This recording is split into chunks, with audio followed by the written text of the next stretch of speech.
Or no technical issues.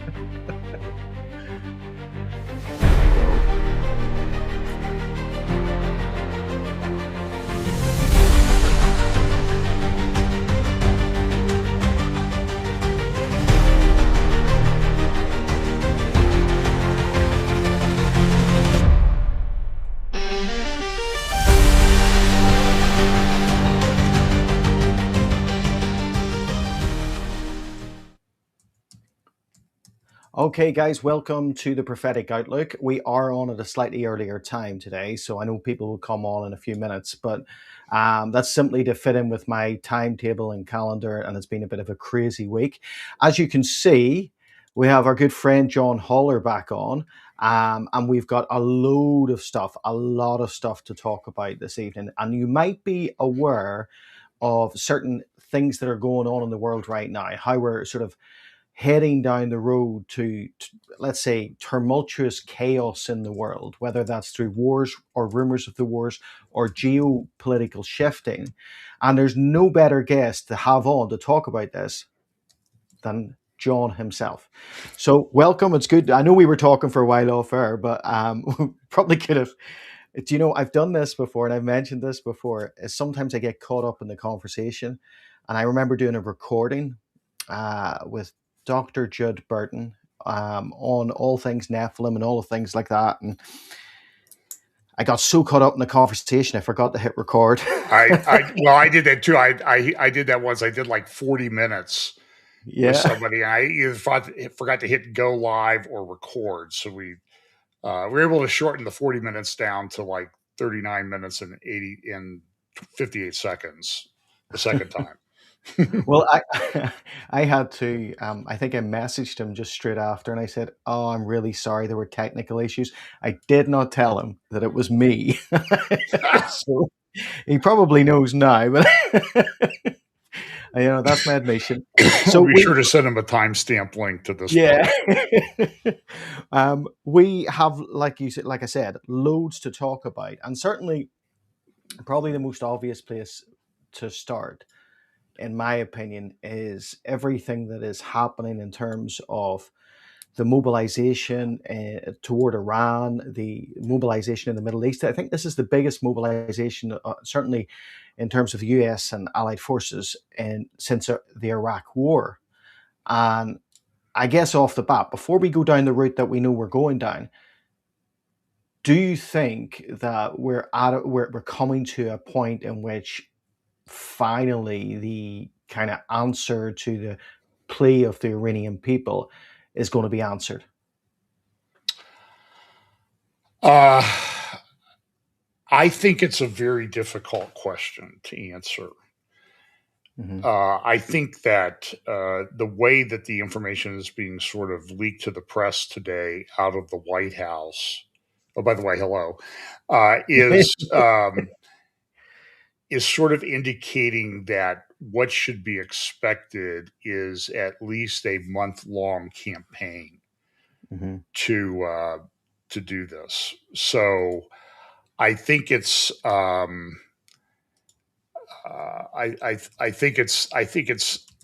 just don't know what's going to happen. I mean, it's certainly, I think that people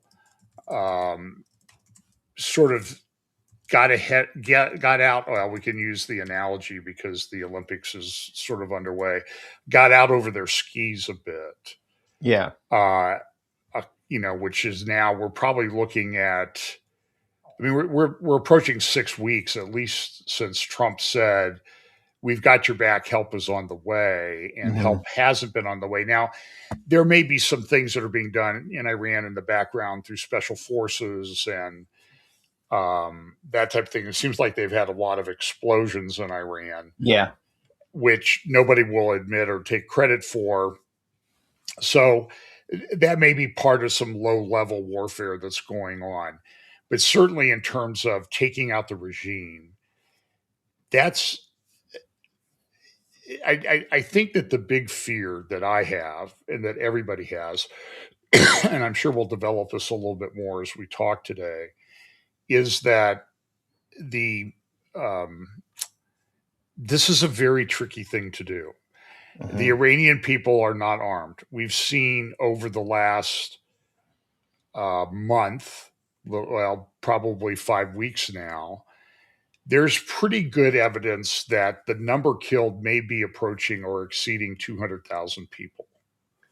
That's mad. It's a massive number. I mean, Hmm. we everybody complains about Israel, and the interesting thing is nobody's marching about Yeah. this. In fact, when Pahlavi goes to uh, Munich Security Conference last week, the Crown Prince, and he's interviewed by Christiane Amanpour from CNN, she's like jumping down his throat, like, well, hopefully someday we'll see that the Iranian people won't be killing each other. And she hates the Iranian. She hated the Pahlavi regime. She's Yeah. radical leftist. She's one of the most I mean, it's hard for me to pick a name of someone who is more despicable than, say, Hillary Clinton. But Christiane Amanpour would probably be that person. Hmm. So I just think so. Anyway, so back to Iran. There's a number of ways that this can go. My concern, and maybe I'm overblowing my concern, but what happens if the regime falls? There's a number of different scenarios. Pahlavi could rise to power. I just don't see that happening without arming the Iranian people. The IRGC could rise up and understand that the in fact, I've said this a lot, and then I heard my friend Seth Franson on a podcast recently talking about Iran. He says to understand Iran, you need to watch the movie The Godfather. Okay. So the and I think that's true because there's a multi-layered thing, and so it's like an organized crime family, and they have Yeah. strict circles. So you take out the regime, but there's another circle of people that can really assume power.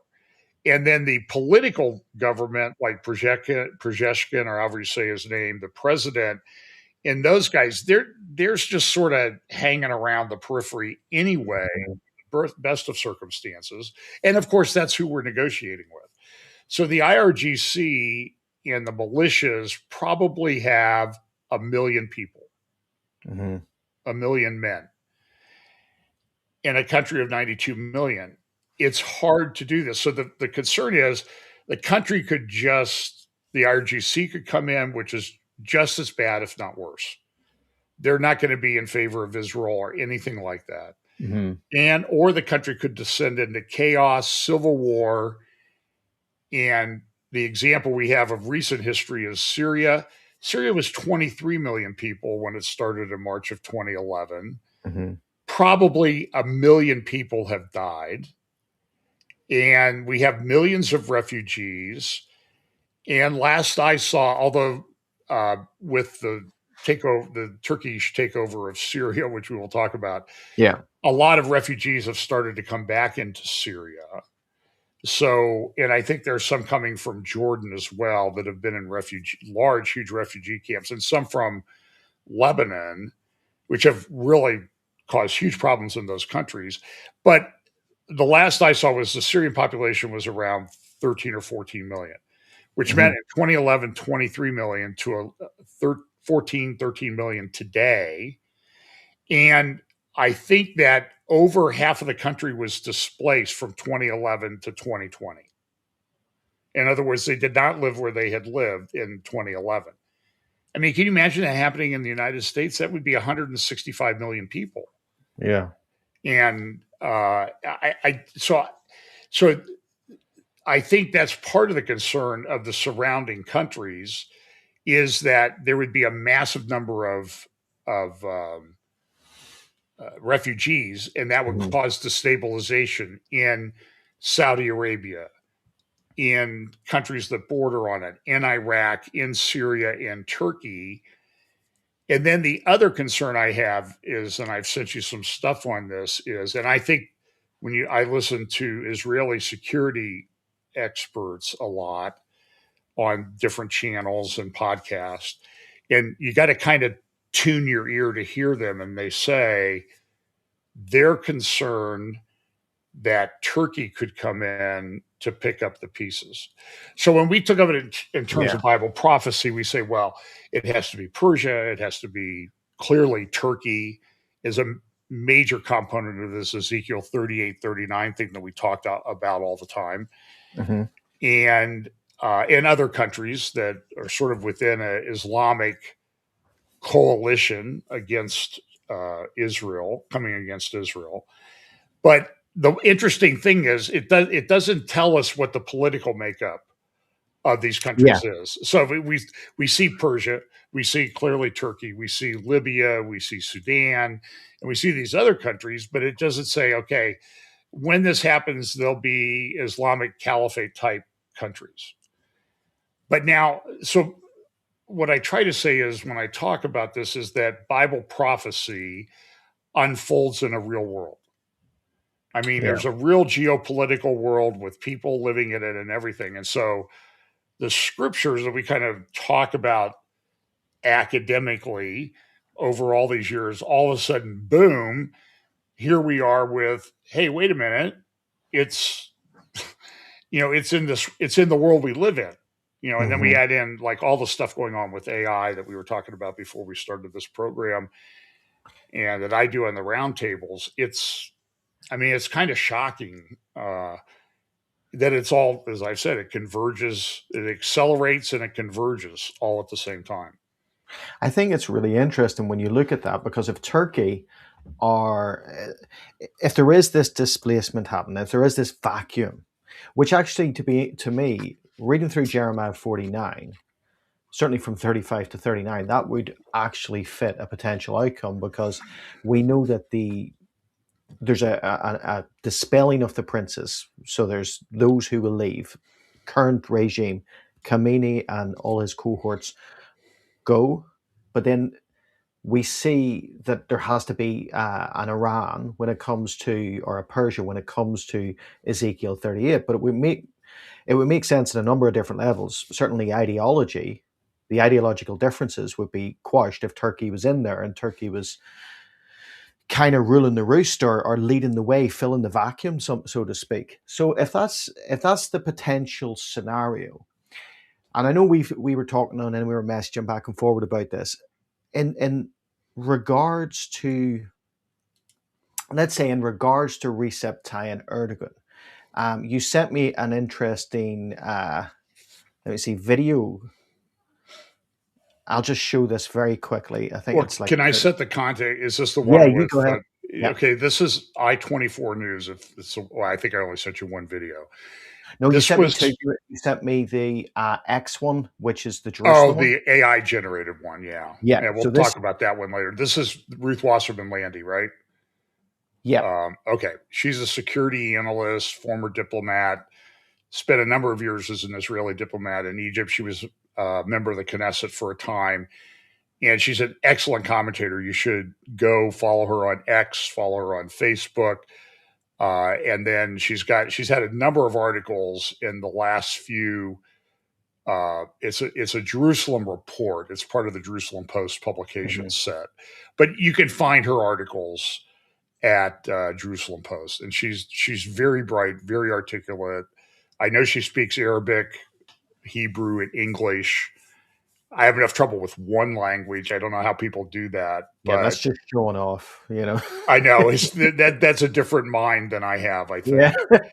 And but so this is set the context for this clip.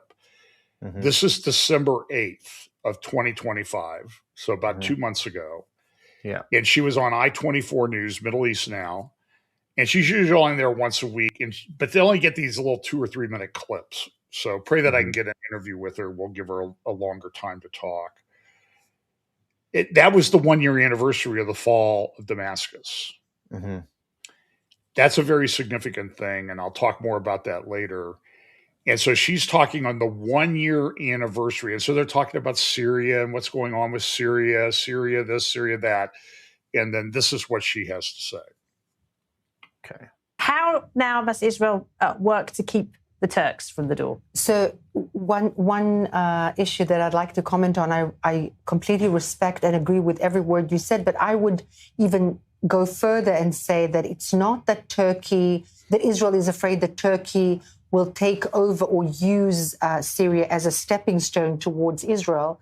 I think that there is no longer a Syria. I think that it's a facade. I think that it's Turkey that we are facing. It's interesting that Asharia keeps saying that Israel is, in fact, in the southern part of Syrian soil, but it says no word about Turkey being in the northern part of Syrian soil, and not for a short while, but rather for a very long while. And this is something that is a huge issue. One, Turkey is a huge country, very geostrategically placed in terms of its geographic placing. Secondly, it's a NATO member. In terms of military might, it's very capable. And obviously supporting the Muslim Brotherhood ideology, having grown up on the, let's say, ideology of the founders of the Muslim Brotherhood in Egypt, Erdogan is carrying out the absolute first stepping stones and the foundation of a future Ottoman Empire. He says it in his speeches. He speaks it in his actions. He is placing himself in Libya, in Sudan, in many places in Africa. He is the next Iran. And when Iran and the Shiite axis lowers or weakens, always the Sunni axis strengthens and vice versa. And this is something that it will eat from within the West if it doesn't wake up soon enough.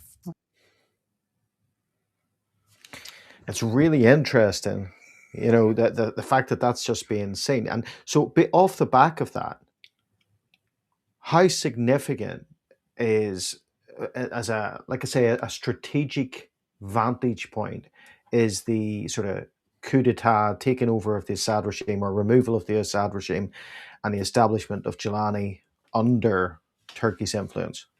So when I saw it happen and unfold in 8 days, a couple things to say about that. A couple weeks after Syria fell, not Erdogan, Putin, he gives this huge year-end press conference every year. And he's like, I don't know how he does it, because he's, you know, I'm 71 and he's a couple years older. And he's on stage for like 4.5 hours, at least as far as I could tell. It's like, how does he do that? You know? He's got a catheter. I don't know if he's got some kind of super catheter thing or baggy pants for a catheter bag or something. I don't know how it's possible, okay? But he does it. But in that thing, he referenced the Syria fall. And remember, Russia had some military forces within Syria.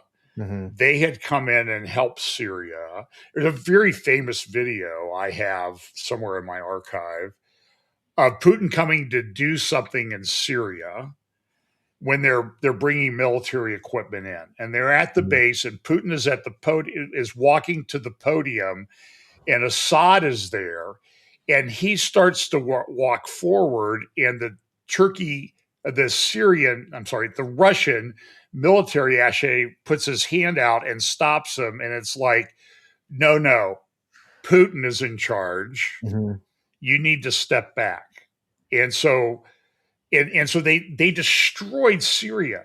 And what they destroyed were the Sunni neighborhoods within Syria. They drove them away. Even the head of the NATO armed forces testified in front of Congress, and he says it was like they were trying to get them on the road and make them move someplace else to be somebody else's problem. Mm-hmm. And what are we seeing now in the UK, in the US, in Germany, in the UK, in France? We have this massive Muslim problem. I do not think we've grasped how bad it is. So a lot of that was because they were doing barrel bombs on Sunni neighborhoods, including, by the way, a Palestinian refugee camp within the confines, the city limits of Damascus, called the Yarmouk camp. Mm-hmm. Destroyed it. Go look at the pictures. You know, when you post them, it's like, oh, Damascus has already been destroyed, but that's only part of it. So Putin comes out and says, They took over Damascus, the HTS guys under the command of al-Julani, who now goes by the name al-Shara, or I thought Ruth was very clever in her commentary there where she called him al-Sharia. I don't know if you caught that. And then she does, it's very, she's so diplomatic because she's like, Yeah. I agree with everything you just said, but I would go even further, so you're like, oh, she agrees with me. It's so fantastic. And then she just kind of says, you didn't go far enough. And, but so Putin says they did that with 8,000 soldiers, 8,000 fighters. I'm sorry, not 8,000, 800 fighters against the Syrian army of around Damascus of 40,000. Mm-hmm. And the Russians fled. They took everything out. They've come back a little bit, but they're not. I just don't think the Russian presence there is that significant. I know when they came in, everybody says, oh, look, it's Ezekiel 38. Here's Russia. They're in the Golan. But it was never that many troops. So I think it was a little bit of alarmism that didn't need to be alarmism at the time. That was my position. Mm-hmm. But it's funny because if I say, I don't think this is anything, nobody watches the video. But if I say, oh, look, this is Ezekiel 38, and look, everybody's there, then everybody watches, So, but there is like major movement happening in terms of, I think the biggest thing that sort of caught my attention in the last probably 6 months is the major, actually, no, let's scrap that. Let's go back a year. Is the major shifting of geopolitics, the regional takeovers, probably very significantly was Syria, and how that changes to a large degree the Middle East, because now Erdogan has a major influence into that territory. I would say he's the puppet master behind the puppet. But in regards to all of this, by the way, Gary, if I could interrupt you for a second, Trump agrees with you. Yeah. Because when Erdogan's been in the White House, in the Oval Office, Trump's sitting there, and there's things I like about Trump, things I don't like, but I kind of like and enjoy the entertainment factor of him trolling somebody right in front of him. So he's trolling Erdogan like, hey, that was pretty cool how you took over Syria that way. I know you'll deny it, but we all know what really happened. Wink, wink, wink. So anyway, go ahead. But that was a significant thing. It is so true, and quite often I think certainly the prophetic community has been looking at things like the Club of Rome map, the technocratic map, the sort of idea of the world being changed into different regions. And one of the things that obviously came up recently in January at the WEF conference was the signing of the into action the peace board. So how would that peace board, how would that operate if you're still seeing the likes of, because there's no doubt in my mind that Erdogan is a dictator, but if you're starting to see a dictator's rise in terms of expanding his territory, and the same with Putin, expanding his territory, how does that fall in, or how useful, or is it just for show, or is it the dividing up of the spoils when it comes to the peace board? So Turkey under Erdogan has always had expansionist aims and reviving. Yeah. I think it's a mistake to say they want to revive the Ottoman Empire. They want to establish a global caliphate. So there's a few things to say about that. So about a week or two after Damascus fell, Erdogan was speaking at a conference in one of the Turkish cities, a political rally, and it was mostly young people. And they started, and this is kind of interesting in light of how some interpret Ezekiel 38, chief, prince, and the crowd started chanting. And when you translate it to English, it comes out, chief, take us to Jerusalem. Chief, take us to Jerusalem. Erdogan responds, victory comes to the patient. And it was in this period of time, I knew immediately what had happened was that, Russia was there. They really got rid of the Sunnis. and they transferred people from southern Syria to up around Idlib in the north. Erdogan worked. So this would have been happened around it was after ISIS fell. So let's say 2017.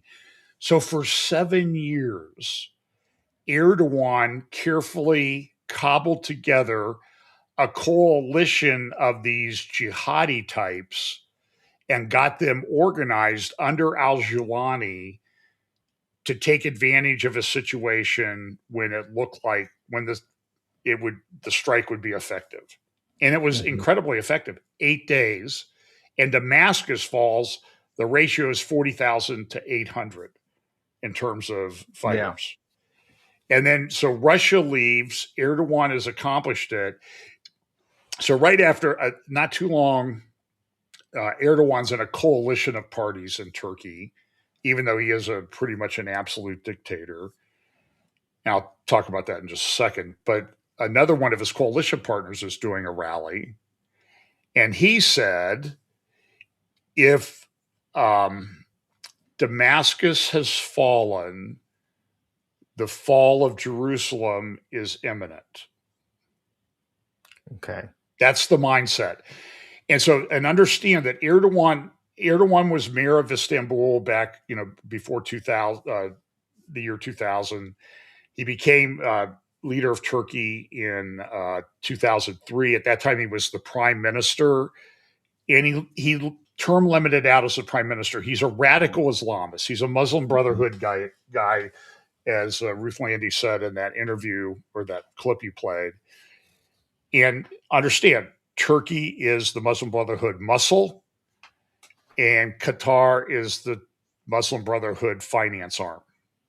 Yeah. And so Erdogan has been incredibly patient. But so when he ran out of time as prime minister, he changed the constitution. Mm-hmm. And he changed it to become president. So now he's becomes president. Turkey had a secular army to keep somebody from becoming, that's how Ataturk set it up 100 years ago. Erdogan has completely dismantled the secular government, secular aspect of the Turkish military.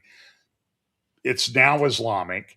And I saw a very interesting editorial cartoon, and it had Erdogan, and he's in his suit, blue suit, like he wears a lot of times. And the first step is a ballot box that says prime minister. The next step is a ballot box that says president. And the next step is a throne that says sultan. And I think and he's also been trying to change the map.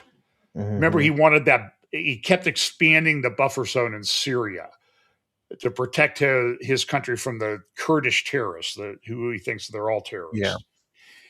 And so he was very careful about that. Do you have that poster that I sent you to maybe put up?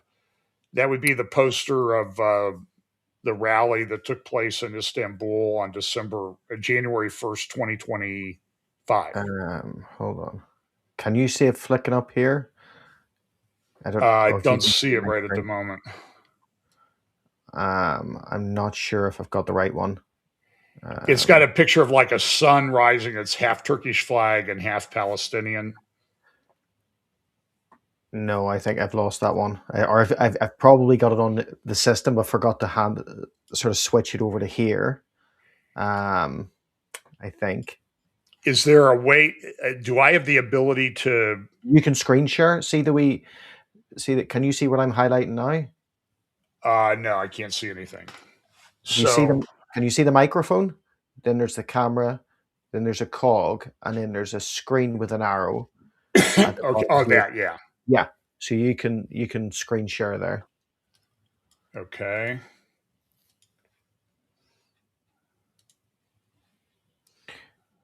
There we go. And I'll add to scene. Okay. So this is a poster. This was a rally that Erdogan's son led in Istanbul on January 1st, 2025. And people are probably tired of me talking about it, but I think we have to look at the images that people use. Mm-hmm.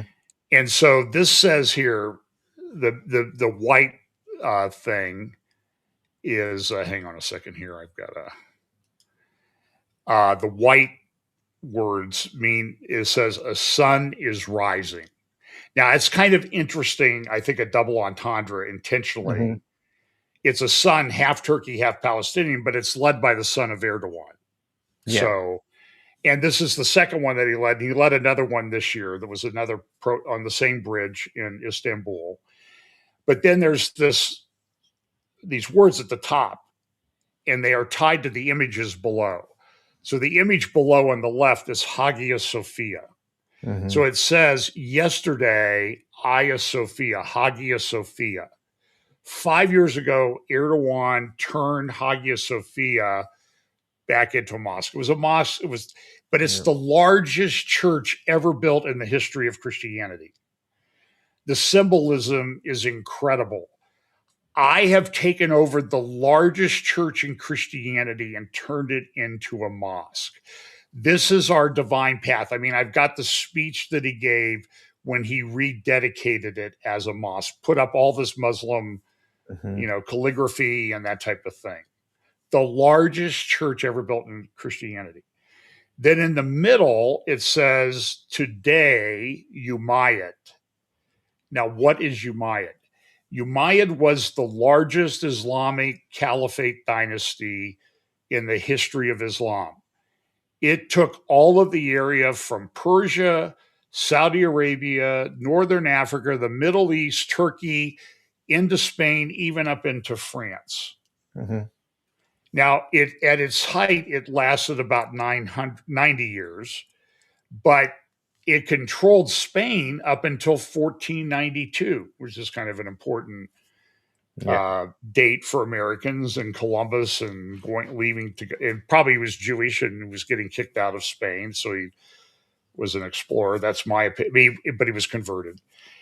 And so, but this is significant because Damascus fell to a Sunni jihadi political religious organization on December 8th, 2024. Mm-hmm. So about a week or so after Ruth made that comment, David Wormser is a great national security expert here in the United States. He's Jewish. They're both with a thing called the Misgav Institute, MISGAV. He was on Dan Diker's program on JNS. Dan Diker runs the Jerusalem Center for Foreign Affairs. These are all things you should follow if you have time. Mm-hmm.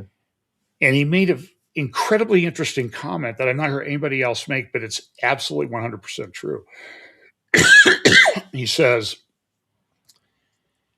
what happened in Damascus when Damascus fell to a Sunni group on December 8th, 2024, was a geopolitical religious earthquake. Because it was the first time that Damascus had come back. Damascus was the theological, geopolitical center of the Umayyad dynasty for that time. Mm-hmm. He said it's the first time that this has happened in over 1,000 years.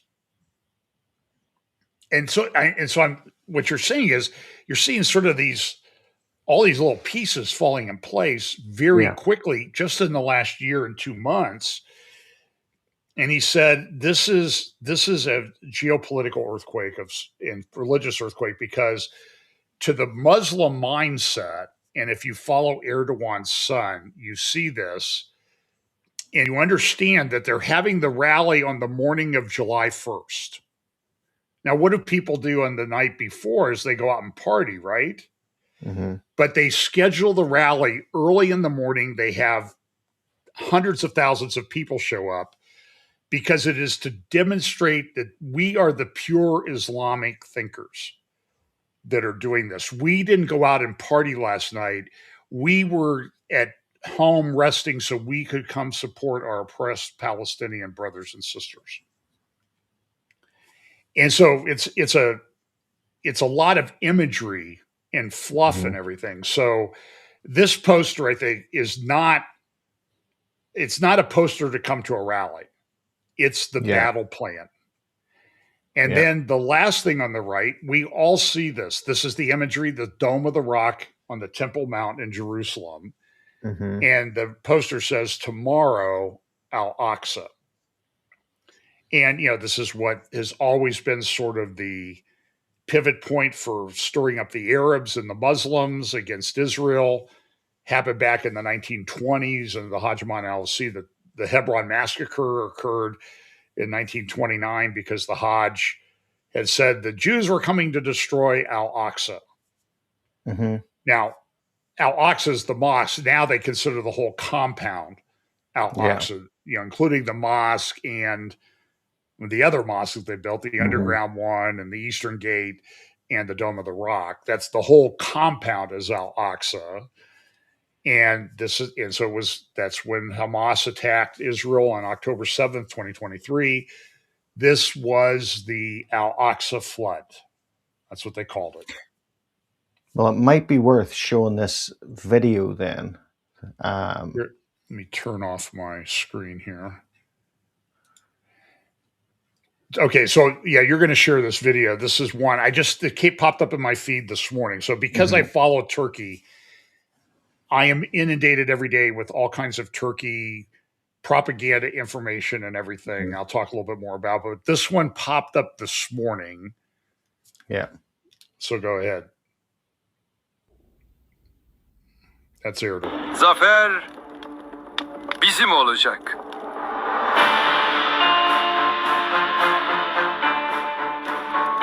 Sabah çıkacağız yola Hakan.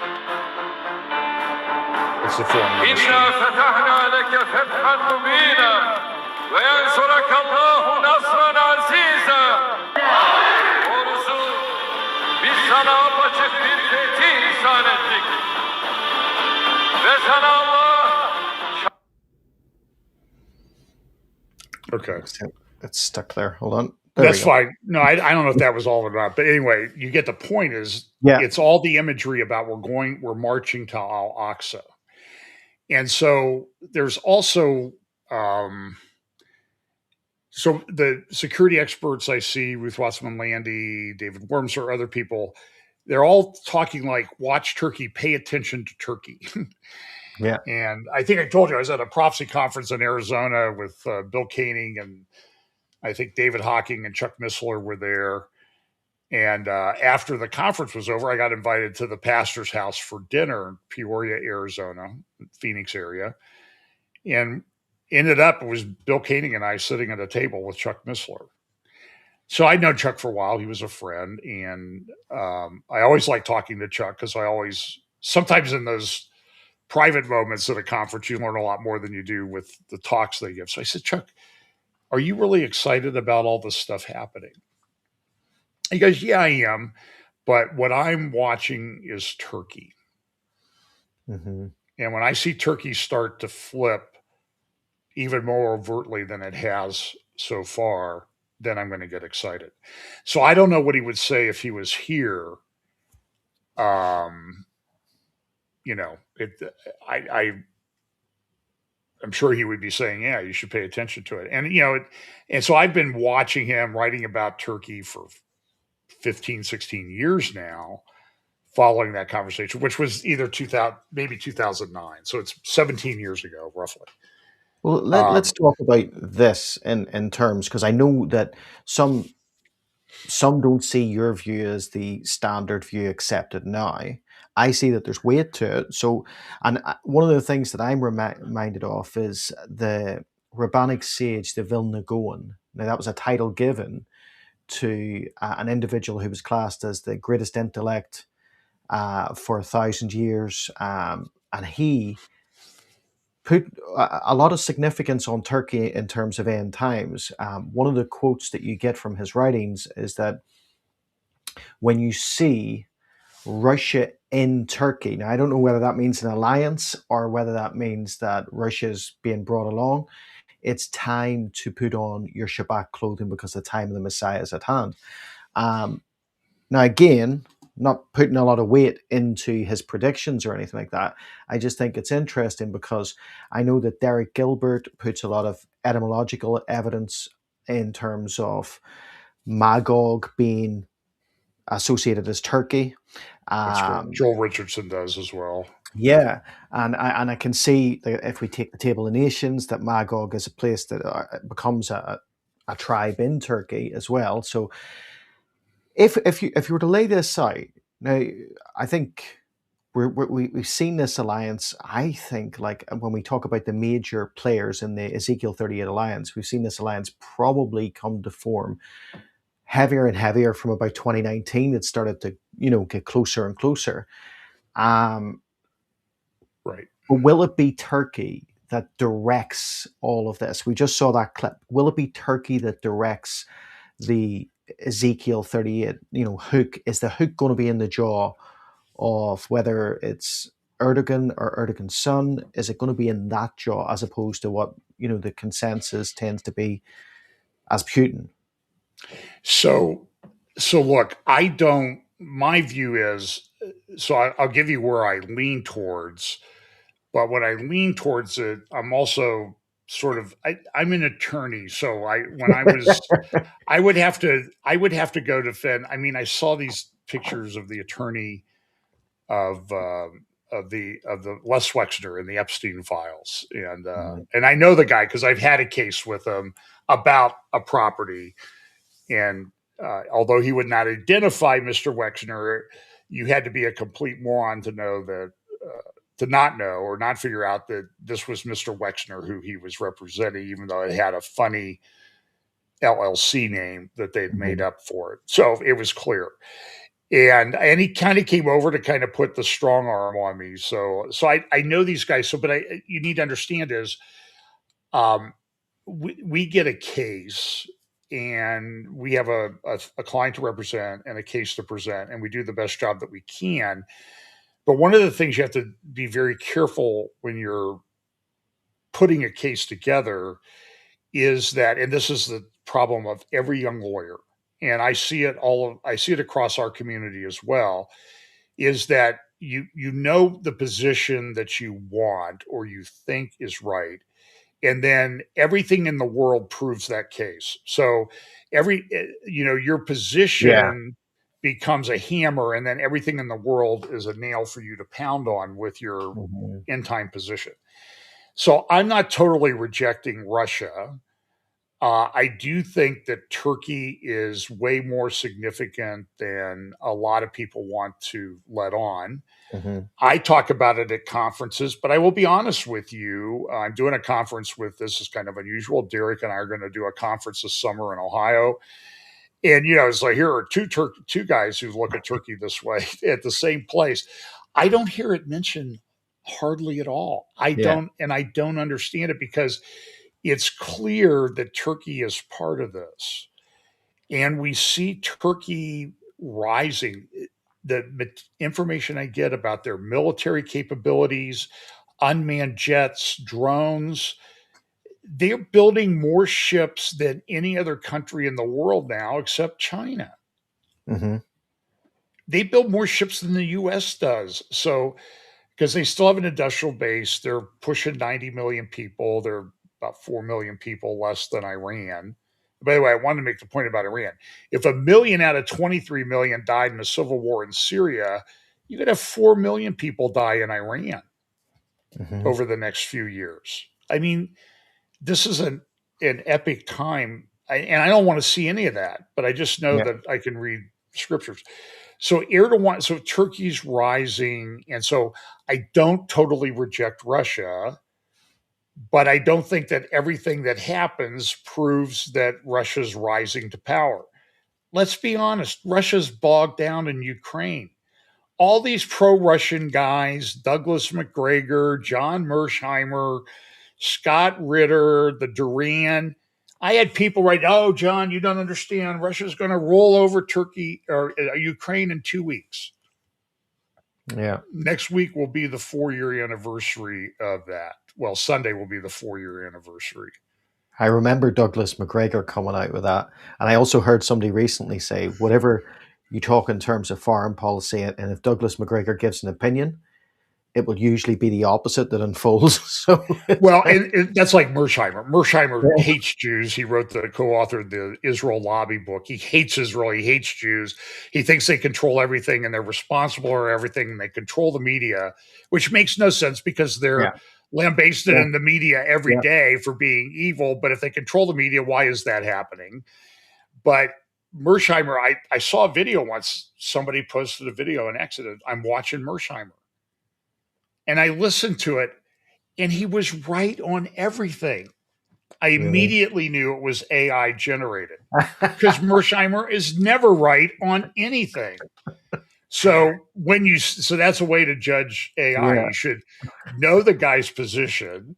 And when you see that, don't go start sharing it right away because he's usually wrong. I mean, people send me stuff from Ron Paul, and he's a libertarian, okay? Libertarian means he's a moron geopolitically. He does not understand how the world works. And somebody just sent me that this morning. And he's like, oh, listen, Americans could die in this thing in Iran. This thing they're talking about leaking things in the press could go on for a month of heavy air attacks. Mm-hmm. But then what's it look like the day after the Ayatollah if that becomes a reality? And as we mentioned earlier, it could be a disaster. It could be good.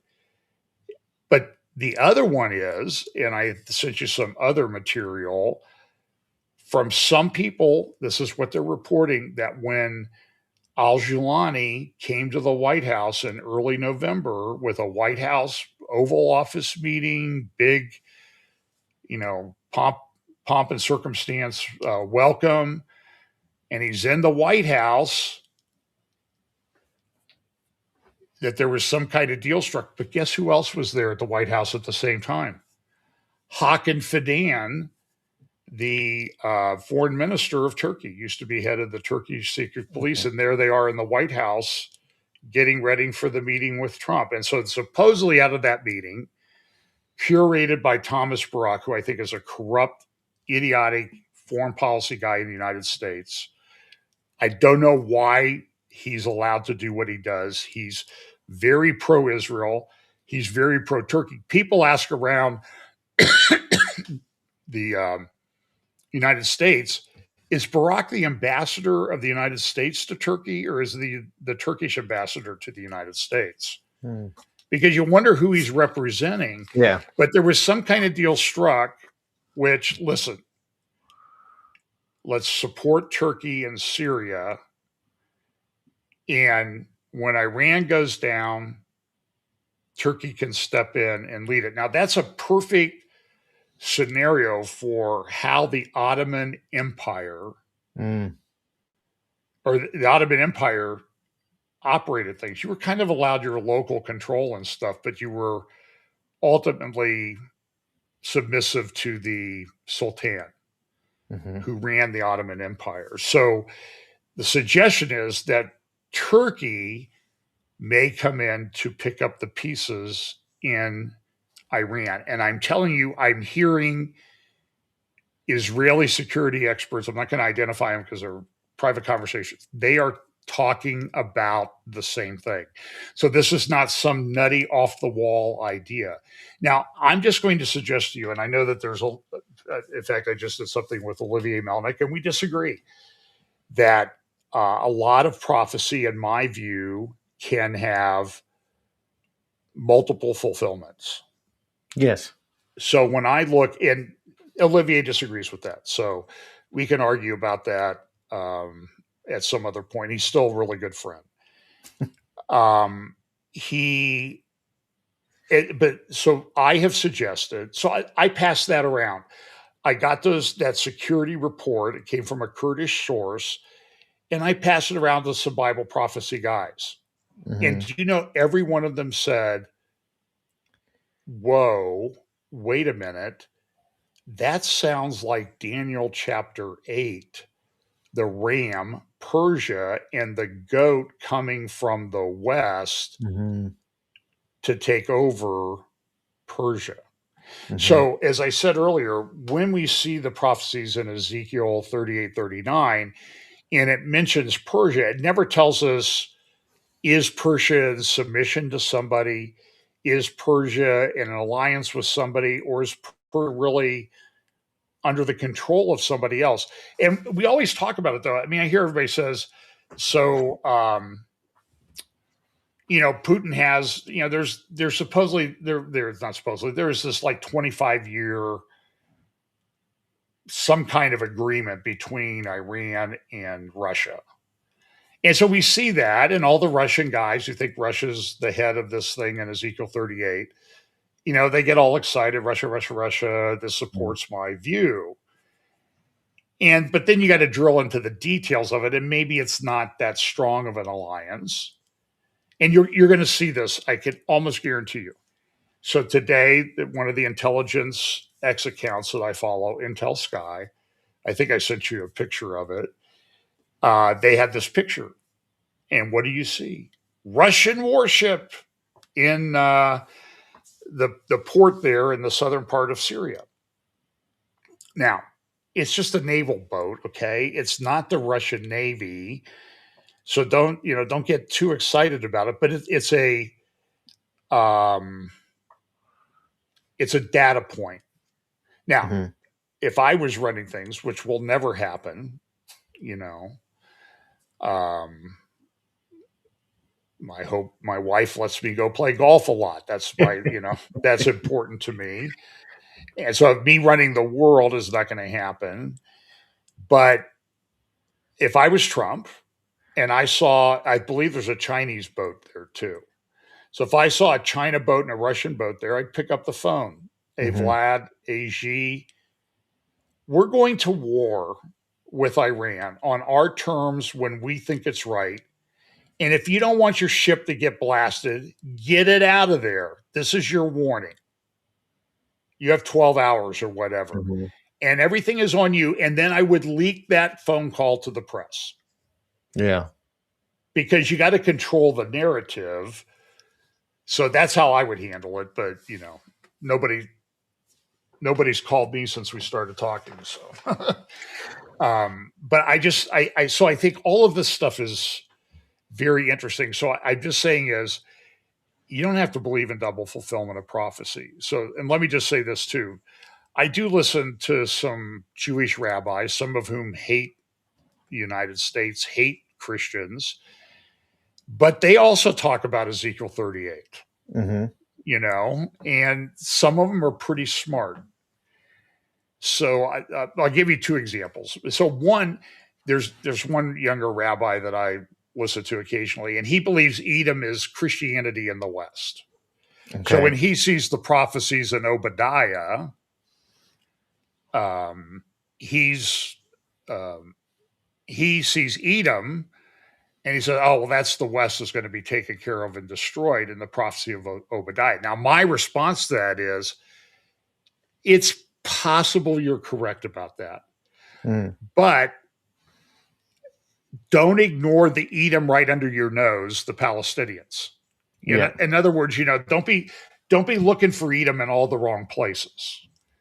And so sometimes we kind of let our conclusion bias how we're going to live things out a little bit, or analyze or teach things. So I'm just saying is, I try to be more open-minded. So I'm not saying Turkey is Gog of Magog. I'm not saying that Russia is.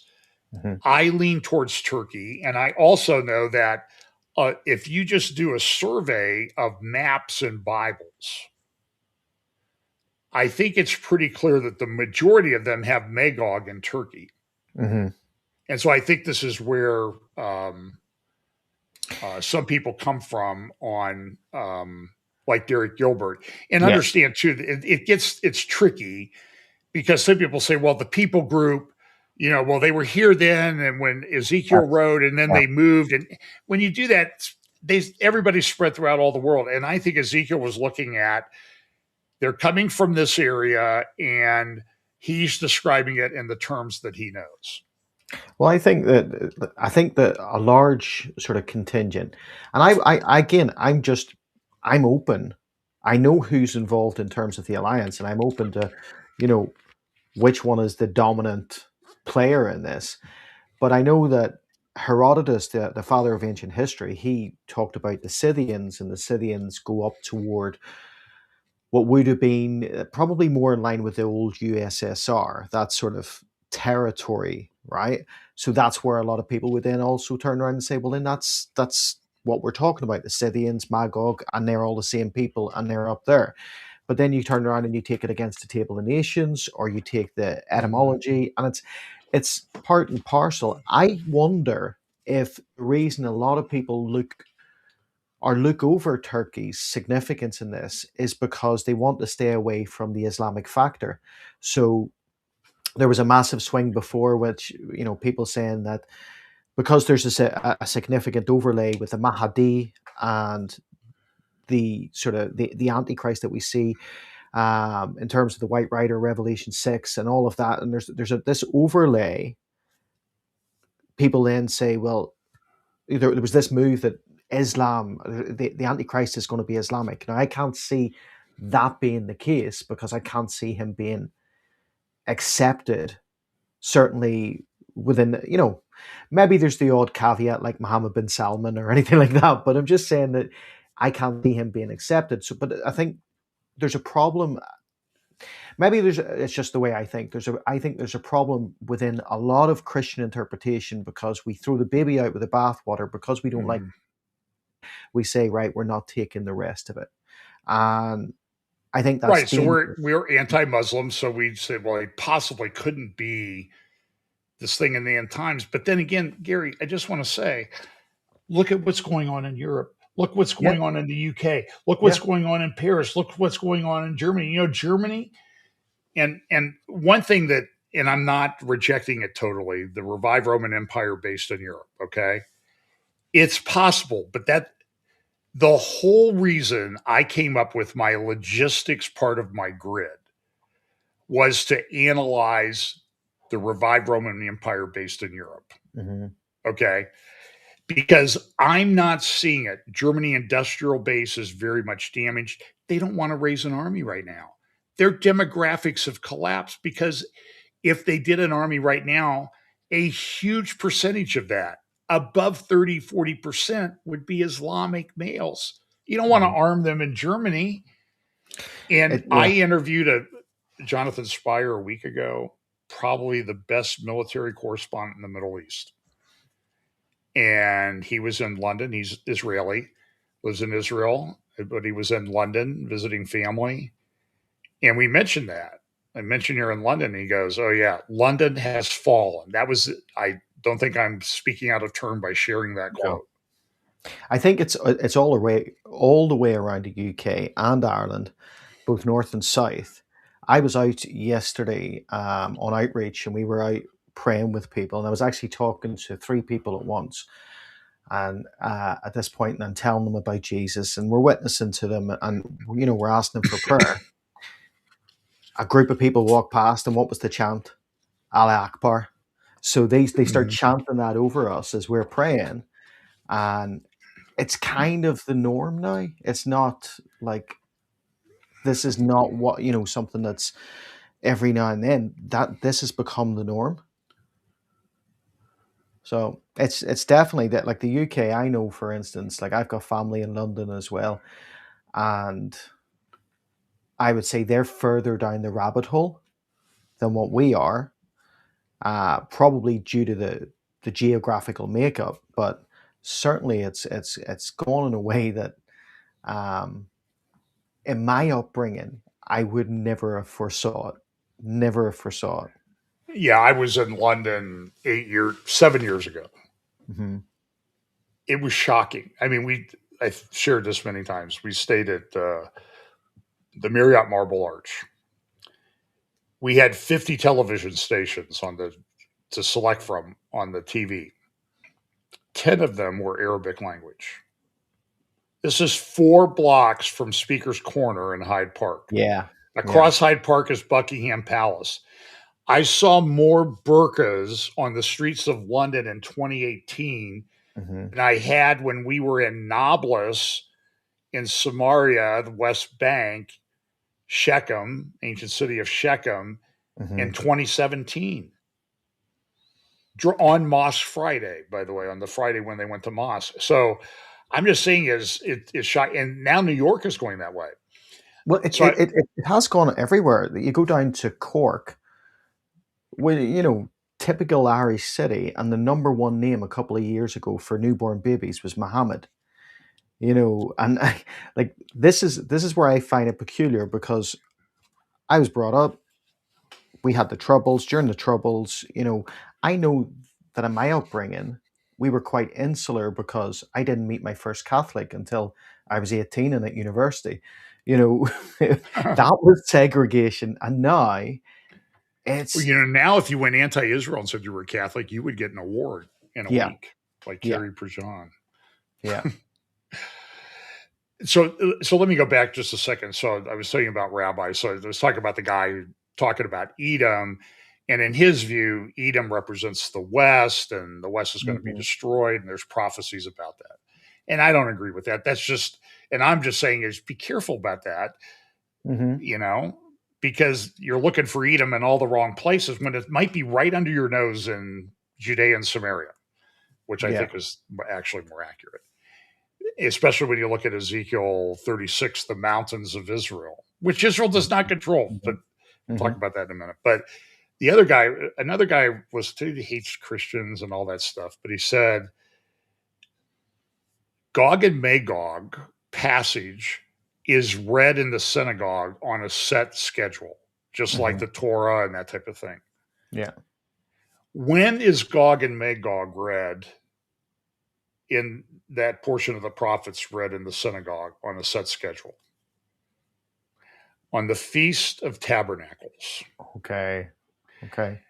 Now, why is that? And so he says, in our view, Ezekiel 38 is part of this great conflagration of the world against Israel, Zechariah 12, 14, that happens just before or at the beginning of the great Messianic age.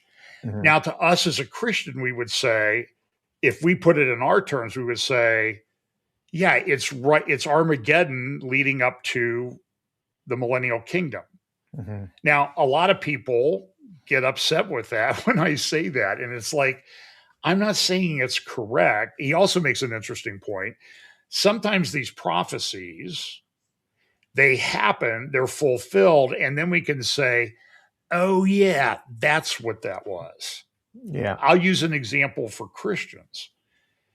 So we have the controversy. Is Damascus being destroyed past, fulfilled, or is it future?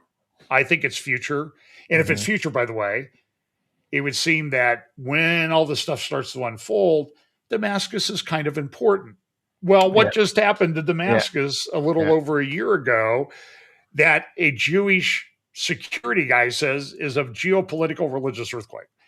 So it would be important. But then, so they say, well, all these passages, Isaiah was writing to this, and he was talking about this kingdom. But buried within Isaiah chapter 9 is the passage, a virgin shall conceive and bear a son. I think it's Isaiah 9.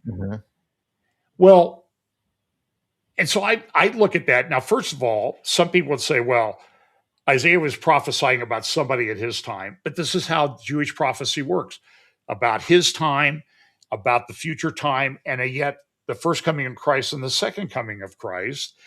But if it's the first coming of Christ, it's like, okay, I've often thought about this.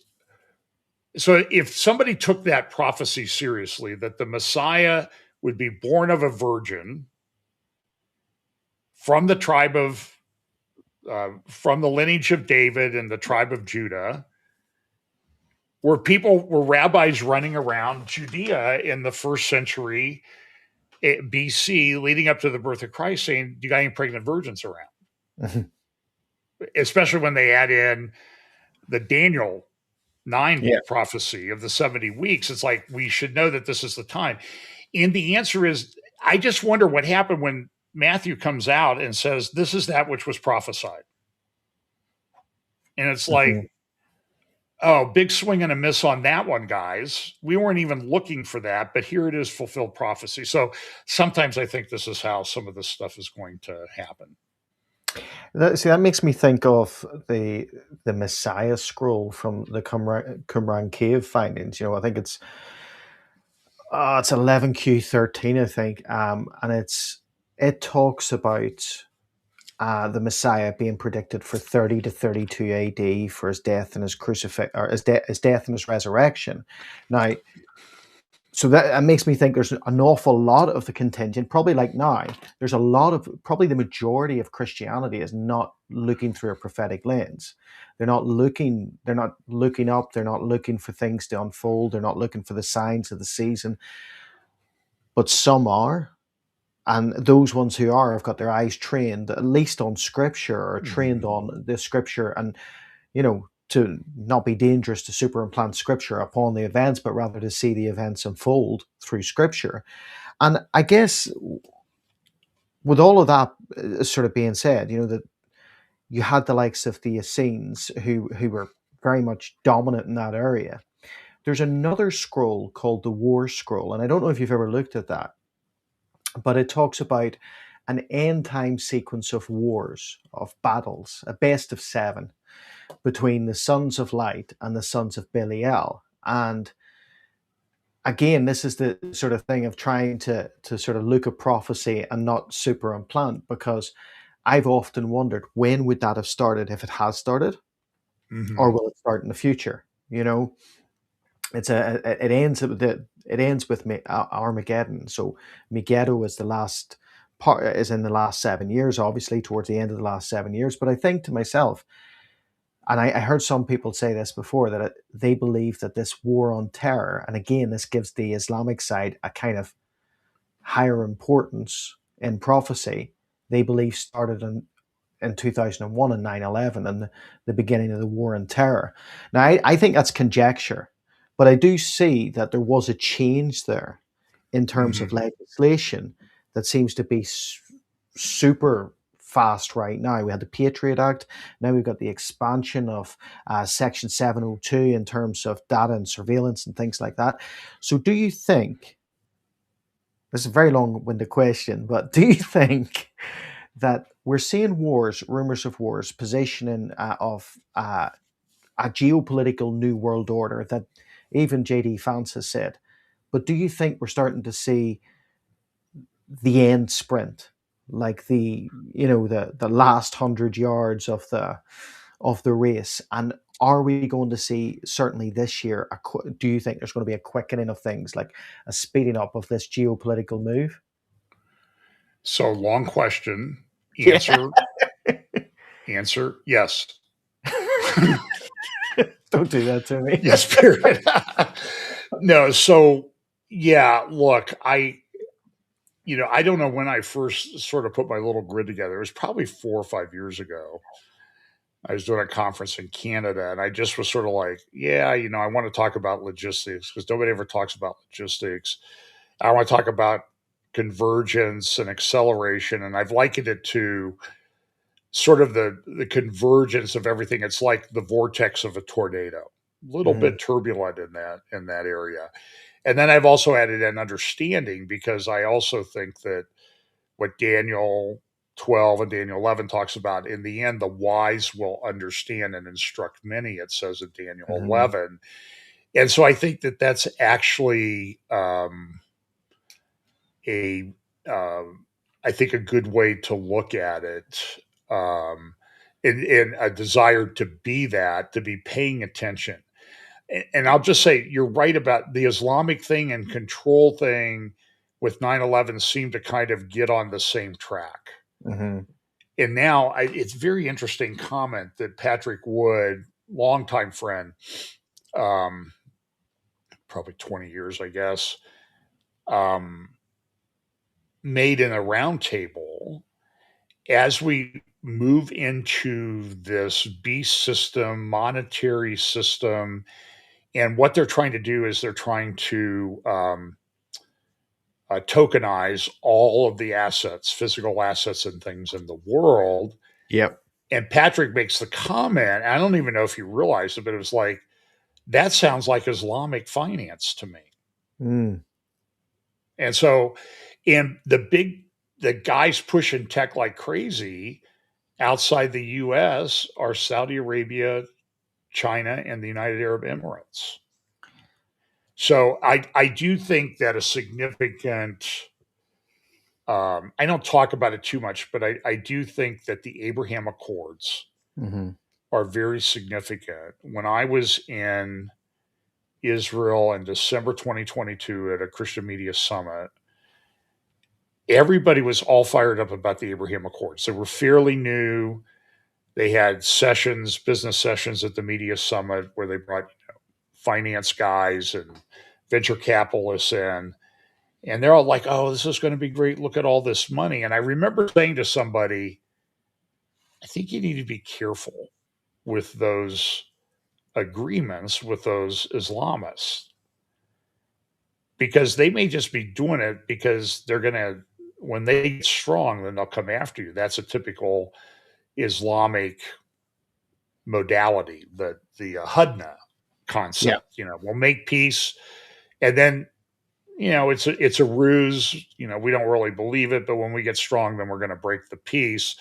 And I've heard some suggestion, and it could be like maybe that's kind of what if it is sort of an Islamic leaning antichrist. First of all, I would say if he's bringing peace and prosperity, I'm just telling you, there's a lot of people in Israel that are going to be all over that. Okay.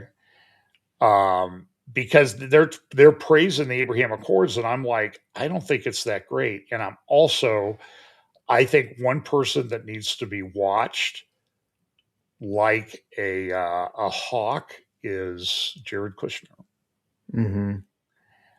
I think he's significant. So some people would say he's the Antichrist. Some people say the false prophet. I don't think we talk about the false prophet enough. I've got a book up here on my shelf from J.B. Hickson, Spirit of the False Prophet, which I think you should read. So we see the system coming in place. Patrick said a few years ago on Tom Hughes, as he kind of first program he did after recovering from a stroke he had was when this time comes in Revelation 13 to implement this system, it's not like they do the abomination of desolation and then they go have a meeting and say, okay, now we need to crowdsource or raise funding to build the beast system. Mm-hmm. They're just going to flip the switch. Yeah. And so I think we're at that stage on a lot of levels. And by the way, whether he's Islamic or not, nobody said he would be a good Muslim. Yeah. You know, so he may go in and do something that you wouldn't expect either, because he's at best he's possessed by Satan directly, I think. Some would say Satan himself or Pollyon or whatever, but whoever, let's just say all bets are off from whatever thing he's done to make himself rise to that power. I think that's an interesting statement in terms of it looking like an Islamic finance system. So in my new book that I'm writing at the minute, I actually talk about tokenization quite a bit. There's a whole chapter on it because this is straight out of the Basel III Bank of International Settlements. And I talk about because the whole premise of the book is talking about from Himmler to Hellscape, Himmler to the Armageddon moment, you know, and how everything sort of accelerates at that point. But in terms of that, you know, what we see with Basel III and we see with the implementation of the BIS, there are many Islamic countries that are part of that body and actually very intrinsically involved with that body in terms of implementation of new procedures. And then you've got the thing that came out from the WEF there with Larry Fink being the interim head, but also he is the guy sort of triumphing tokenization in the private sector. You've got the BIS apparently in the public sector, where everything is going to be itemized. Everything is going to be tokenized right down to the point of us as soul-bound tokens. Now, that to me speaks of Revelation 13. If we're soul-bound tokens, how long is it going to be before they put their stamp on the token and say, right, you know what, you're a tradable asset? And I guess I just wanted to pick that up because I'm thinking to myself, I'm gonna I'm gonna probably add that into the book now. So Sharia just finance would be yeah, asset based. yeah. See, I didn't. In fairness, everybody forget about this for when that book comes out. You never heard it here. It was a revelation that I had. And are you ready to Yeah, take well, I questions? mean, and so I've got this video up teed up on my YouTube about because remember you said we're going to control everything, absolute Yeah. control. Augustus Carstens, the general manager of the Bank of International Settlements, who I like because he's a big guy and he makes me look like a starving Palestinian Mm. by contrast. So, but yeah, it's so I just think that this Abraham Accords alliance. I mean, if you look at Psalm 83, a lot of the countries that would be in those regions, it would be Lebanon, it would be Egypt, it would be Saudi Arabia, United Arab Emirates, should be Iraq. That's one thing that's kind of one of the chunks that's missing right now. And I'm just telling you, Gary, there's going to be a lot of things happen in the near term. We've got this thing with Iran. Mm-hmm. What's going to happen? Look, Turkey has bigger plans in mind. I think, did I send you the foreign minister's um, picture on his profile page? I don't think so. I'm not sure. Let me see if I can get this. Let's see here. Now I can pull it up on X. Give me 1 second here. So the foreign minister. So I think, like I've said, look at that poster. Look at the imagery on the poster, and here's Mr. Fadan. Let me go here to share.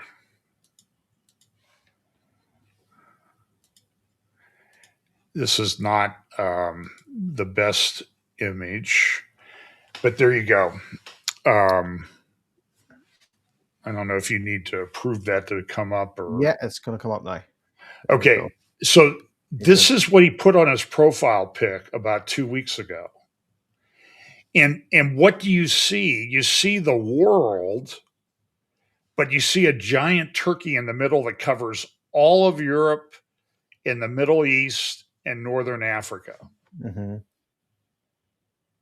Now, I'm just saying, and that's mfa.gov.tr. That's the official website. And by the way, the warriors you saw in that video, that AI video, those are historical Ottoman warriors. And when Erdogan meets certain people, the guys dress like those warriors. And usually there'll be 16 of them. There's 16 stars in the Turkish seal. And they all represent these Turkish imperial things. And I want to say one more thing about this, because this relates to Russia. About 2 months ago, good friend, she knows who she is, sent me a very important article. It's in Eurasia Times. And I'm going to kind of go from memory. The title was Russia holds the passports, but Turkey, Russia holds the passports. Ankara holds the Legion incites Turkey's silent invasion of Russia.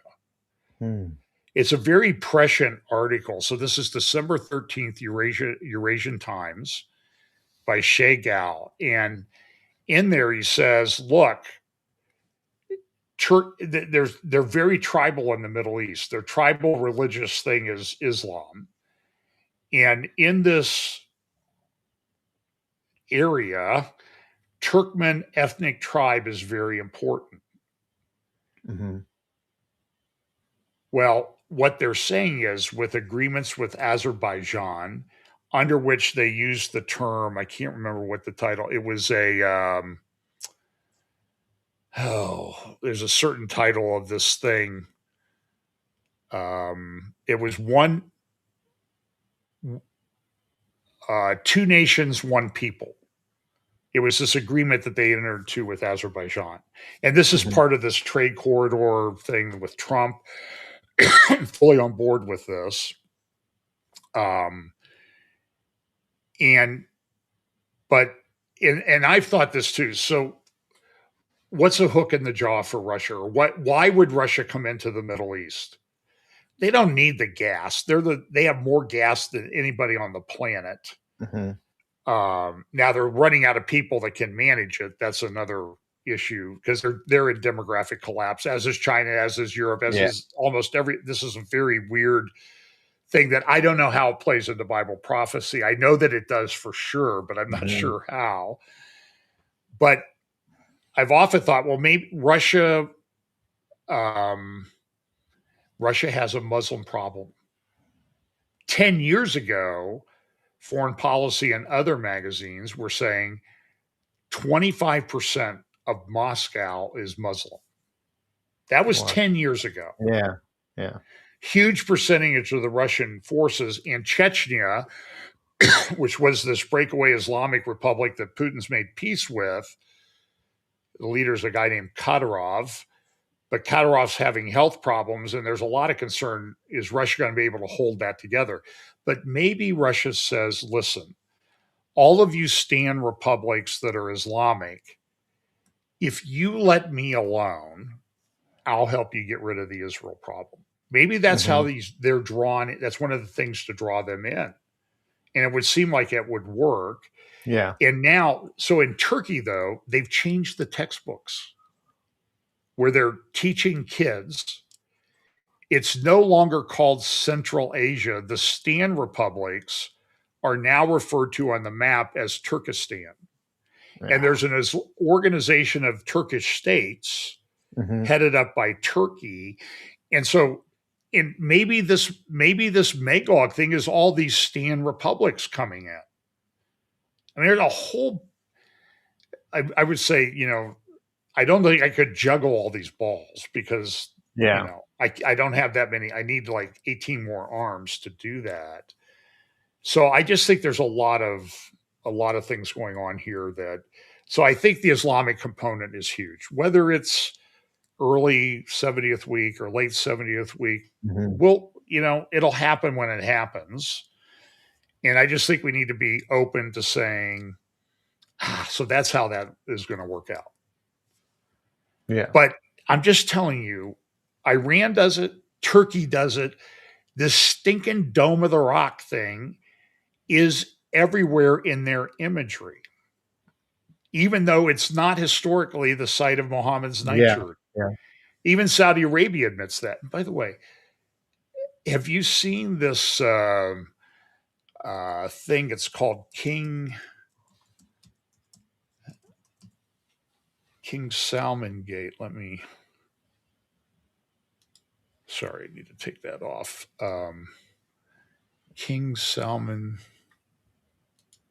Gate. I'm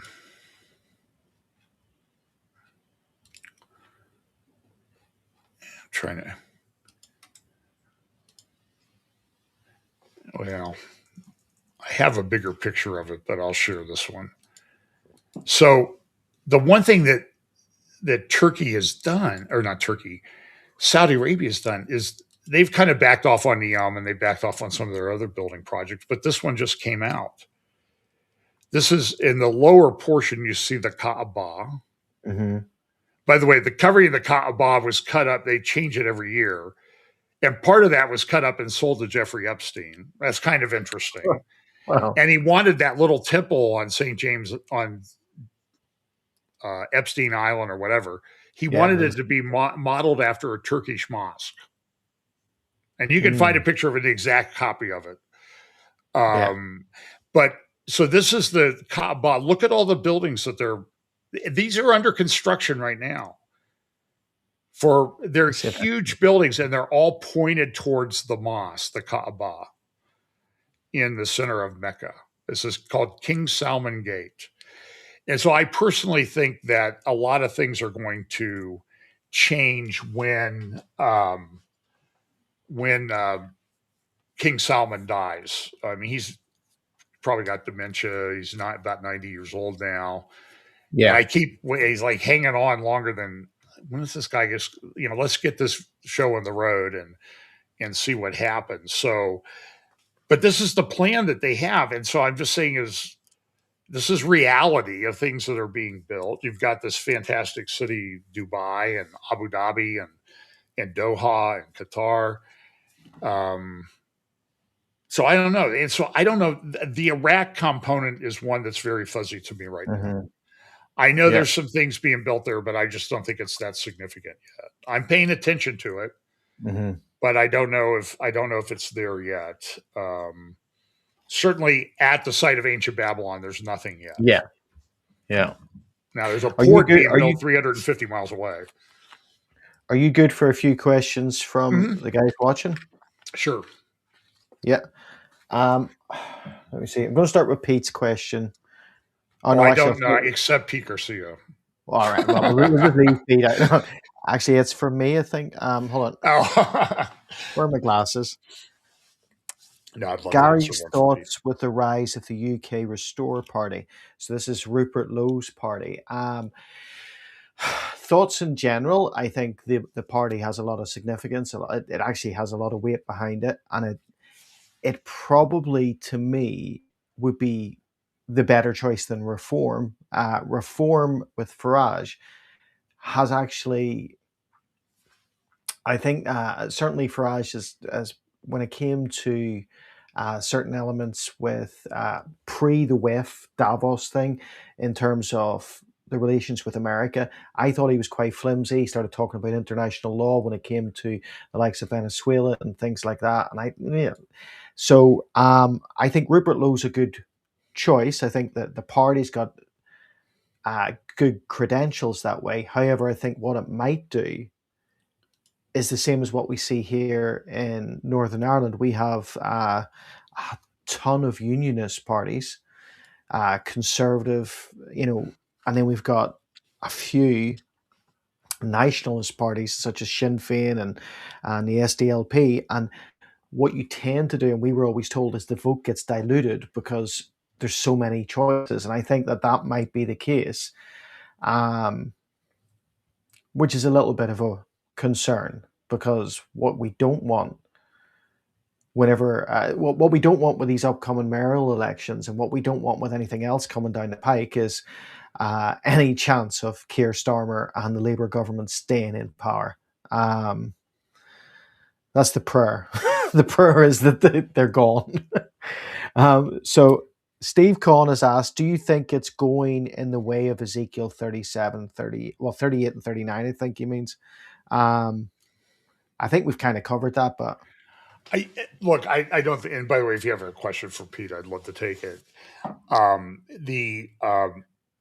think it's, I certainly think this is in play. I personally think Psalm 83 is in play. I think Psalm 83, Isaiah 17.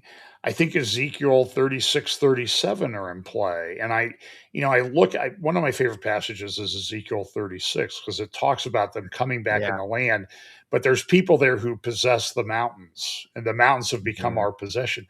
That sounds a lot like what's going on right now. So there's a lot of things going on right there. I interviewed a lady who lives in Shiloh the other day. Her name is Eliana Passathen. I would highly recommend you go to our YouTube channel and watch that. I think it was last Tuesday. It's one of the most fascinating interviews I've ever done. My apologies to Pete Garcia for not mentioning him in that phrase. But she lives in Shiloh. She's Orthodox Jewish. She has 8 kids, but she and her husband, they moved there because they wanted to build their house overlooking the site of the ancient tabernacle. They didn't displace anybody. They lived there without water for a couple of years, raising their first couple of their 8 kids.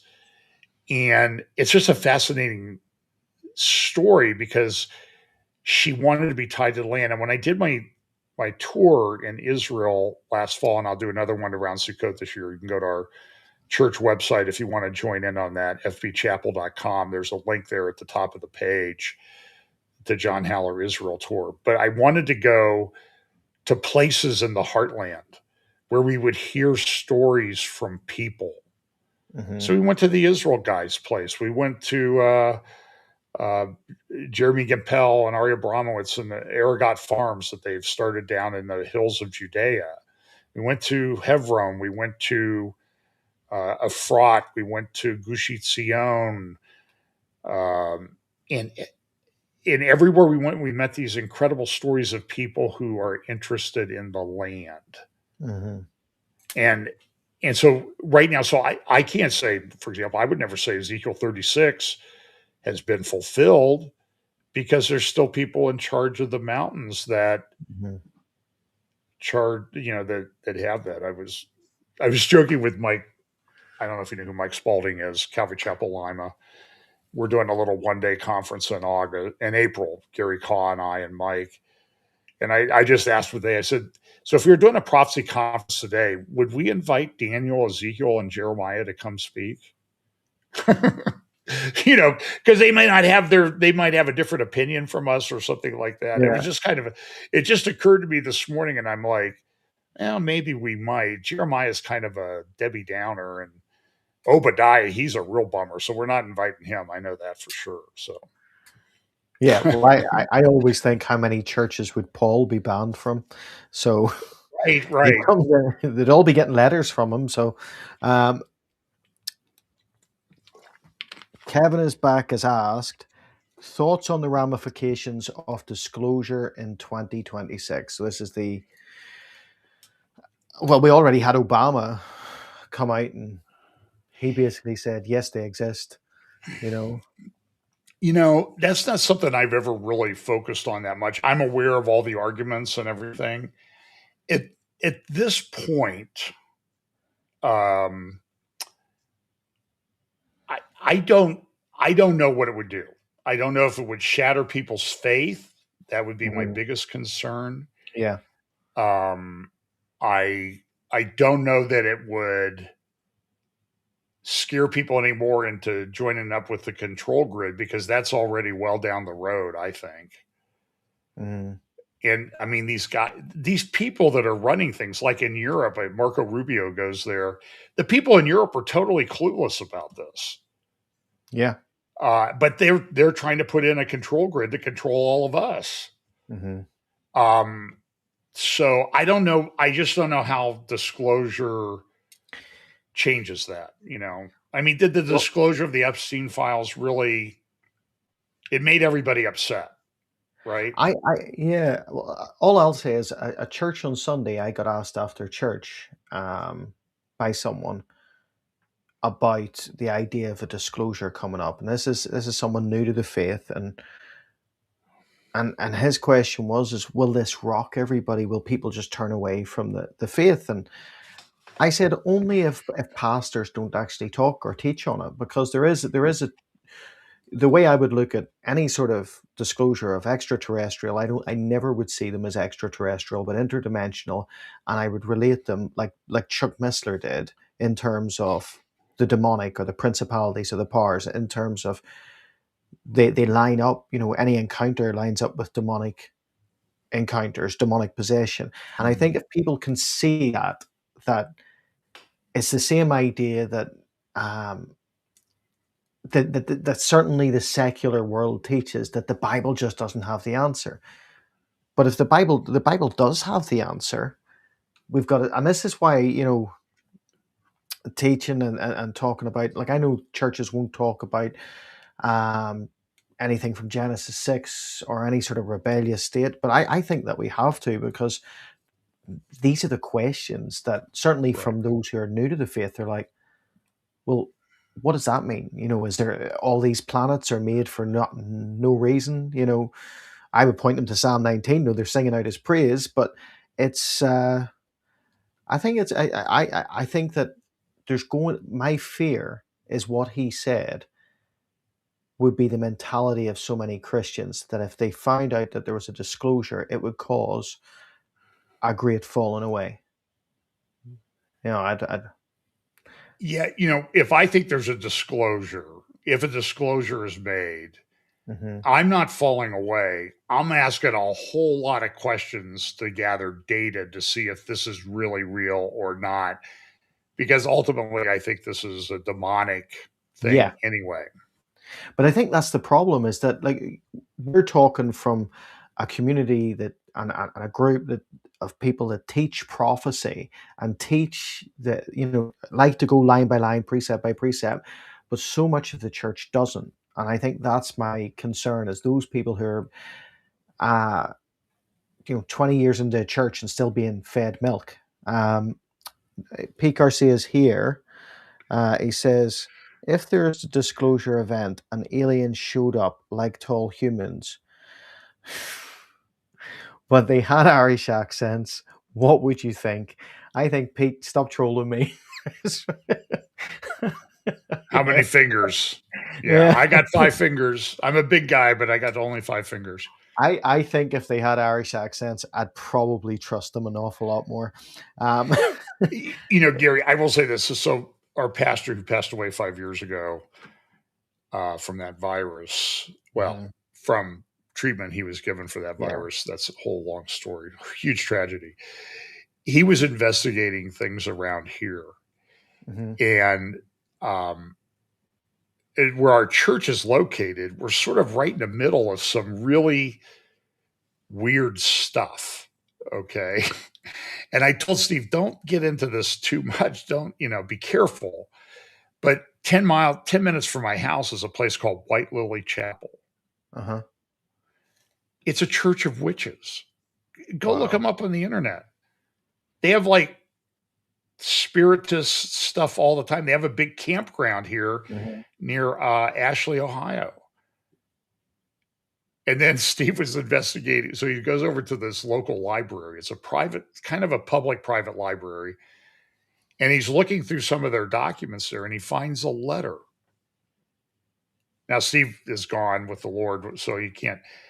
And I never saw it, but Steve Mitchell would not lie to me. Okay.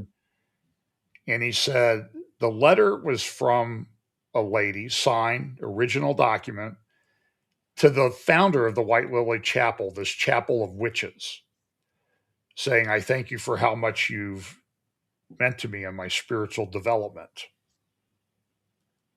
Dated 2016, signed Hillary Rodham Clinton.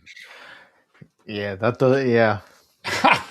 And I'm like, okay. And I won't even talk to you about, there's a big mound there near the library. And it's, and there are mounds all over this part of Ohio. So used to play golf at a place called Mound Builders because it was built around the mounds out in Newark, Ohio.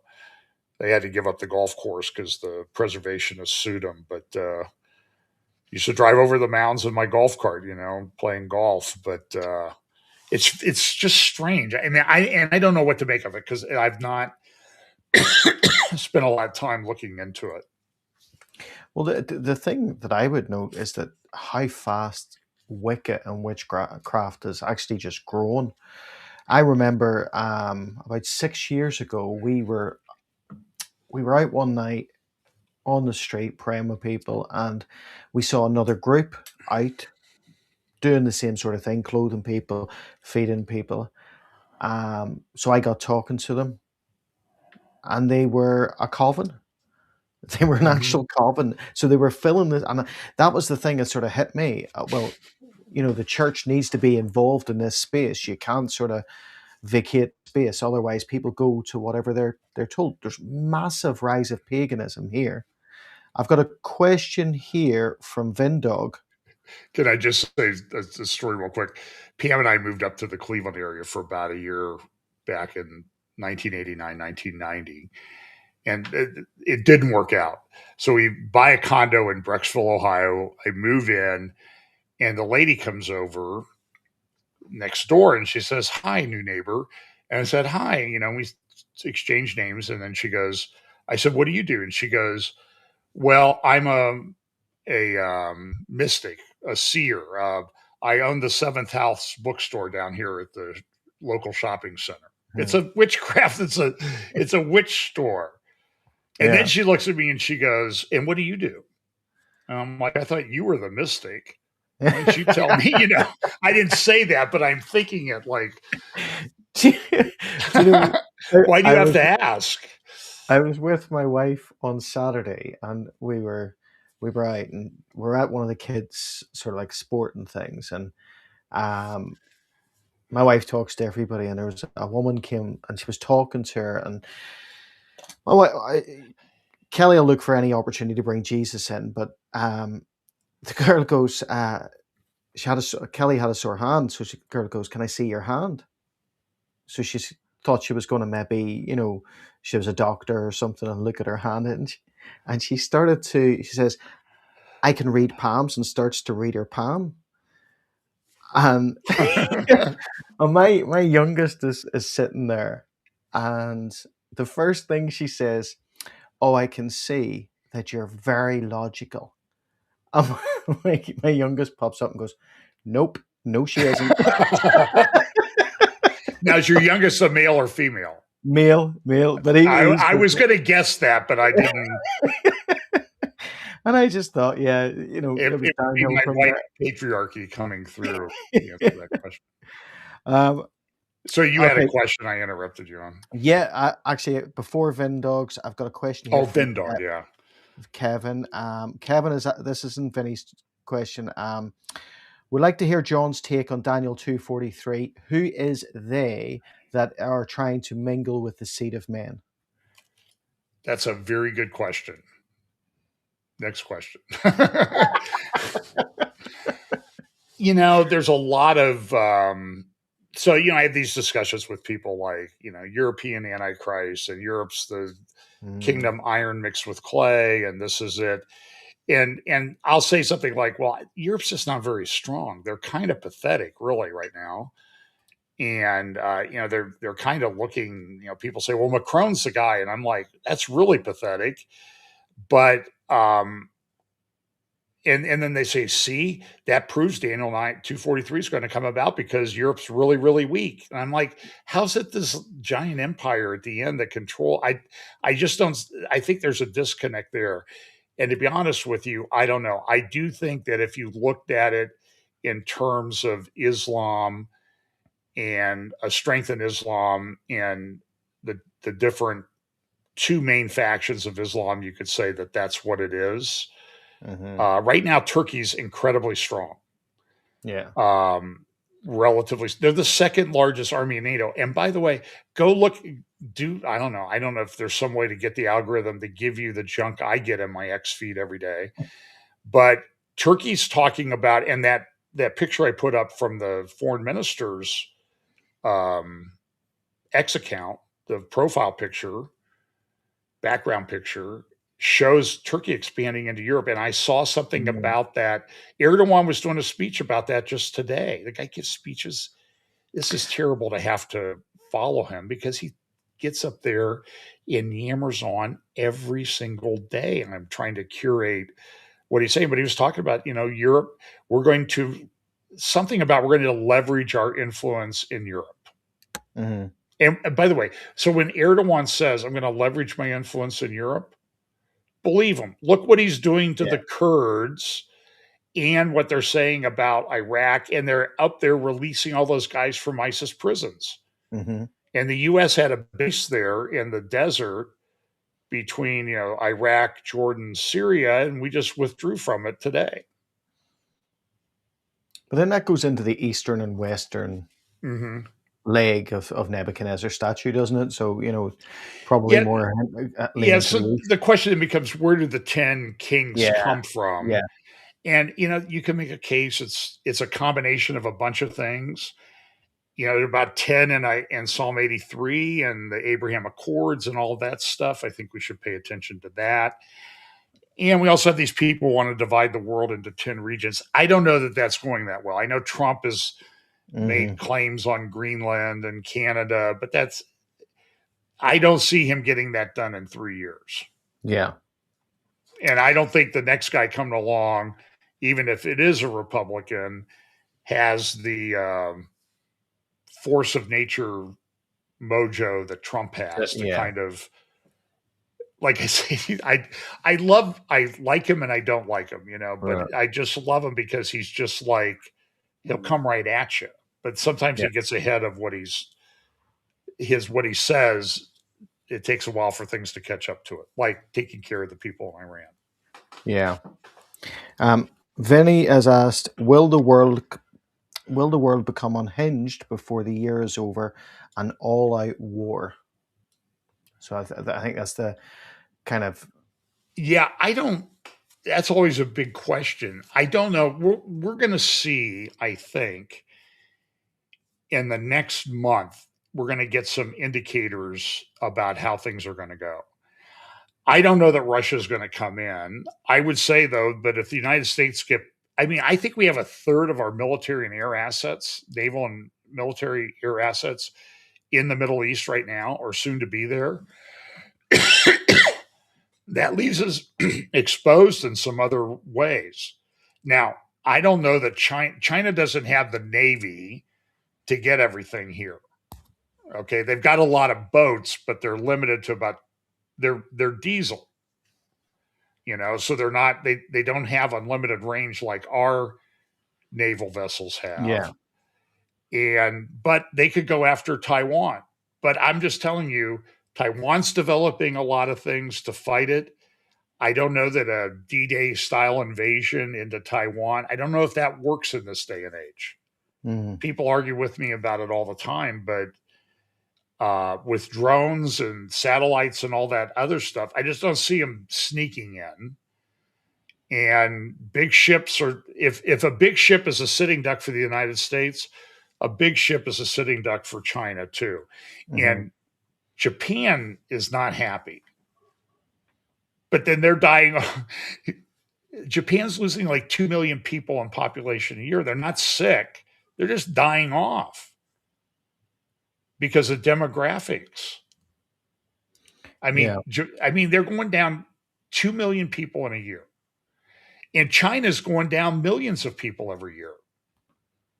So I don't know. I don't know how all this stuff factors in. It's confusing. Mhm. So I try to give as many answers as I can. So Daniel 243, I agree Daniel 243 is a part of the inspired text of scripture. But a lot of these passages, they don't give us these fine little tiny details. And so Yeah. until then, we're going to do righteous speculation and argument until it happens about. So I see a question here about Board of Peace. I just want to say this. I think this Board of Peace thing is very important. I think it's terrible that Turkey and Qatar are involved. Hamas has not been disarmed. It's only going to be disarmed by Israel. I know Israel is on the verge of going in, but Israel is also fighting. They're on the verge of what we call the West Bank, Judea and Samaria, exploding. Mhm.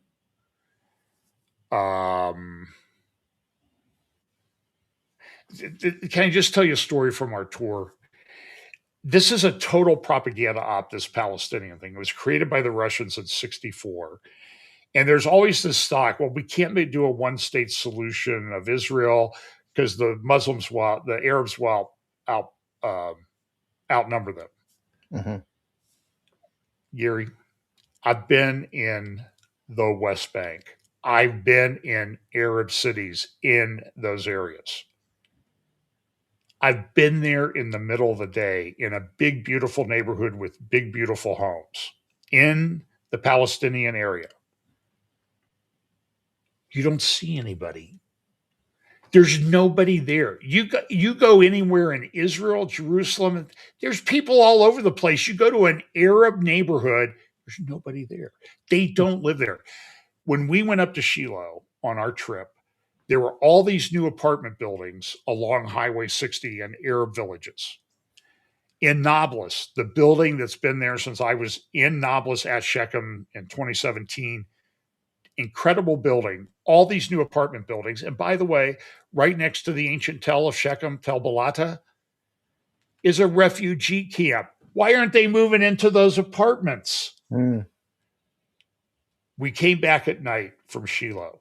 We're driving down. So we'd just driven up, seeing all these big, beautiful apartment buildings in all of these Arab villages and towns. What did we not see on the way back when it got dark? In all of those buildings, and it happened at Efrat. We stood in Efrat, looked across Solomon's pools to Bethlehem at night, 10 o'clock at night. Big apartment buildings, block after block. There's not a single light in any window of any of those apartment buildings. It's all been built for show to make it look like there are more people there than there really are. So, by the way, I probably saw enough apartment buildings on that trip to take in most of the people from Gaza if they're all empty. So, yeah. Okay, so I'm going to ask you this question. And then, because I do not have a catheter, I'm going to let you talk on this question. And I'm going to run to the bathroom. Okay. I've never had to do this, but I think it's because you brought this up earlier. Oh, yeah, I'll just take another drink, long, slow drink here. No. Let me get the question. So Callie Gala said, I am watching for Turkey to leave or to be kicked out of NATO. Is this a pivotal thing that you're watching for? So I'm going to mute myself. Okay. And then we'll see in a minute. I'll answer. So I think that Turkey's inclusion in NATO is highly problematic in light of the geopolitical situation that we are in the world. Turkey, outside the United States, has the largest military in NATO. I think that when we get, let's say things, the war doesn't return and these things don't happen as quickly as we think they might, we get 10 years down the road, Turkey will by far be the largest military in NATO, even more so than it is now. So it is problematic when you bring in things like Article 5 obligations to, if Turkey is attacked, there's obligations of other people, other members of NATO to defend them. It's usually portrayed as optional, although Ursula von der Leyen at the Munich Security Conference last week was citing her version of, I think it's Article 4.7 of the NATO treaty, saying you have to come and defend someone who's attacked.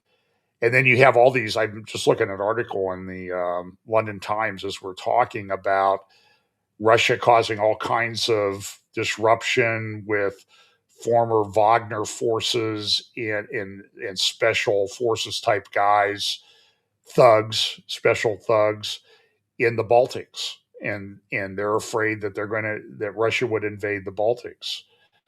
So I think Turkey's going to be a significant force for an extended period of time. Turkey's having a lot of,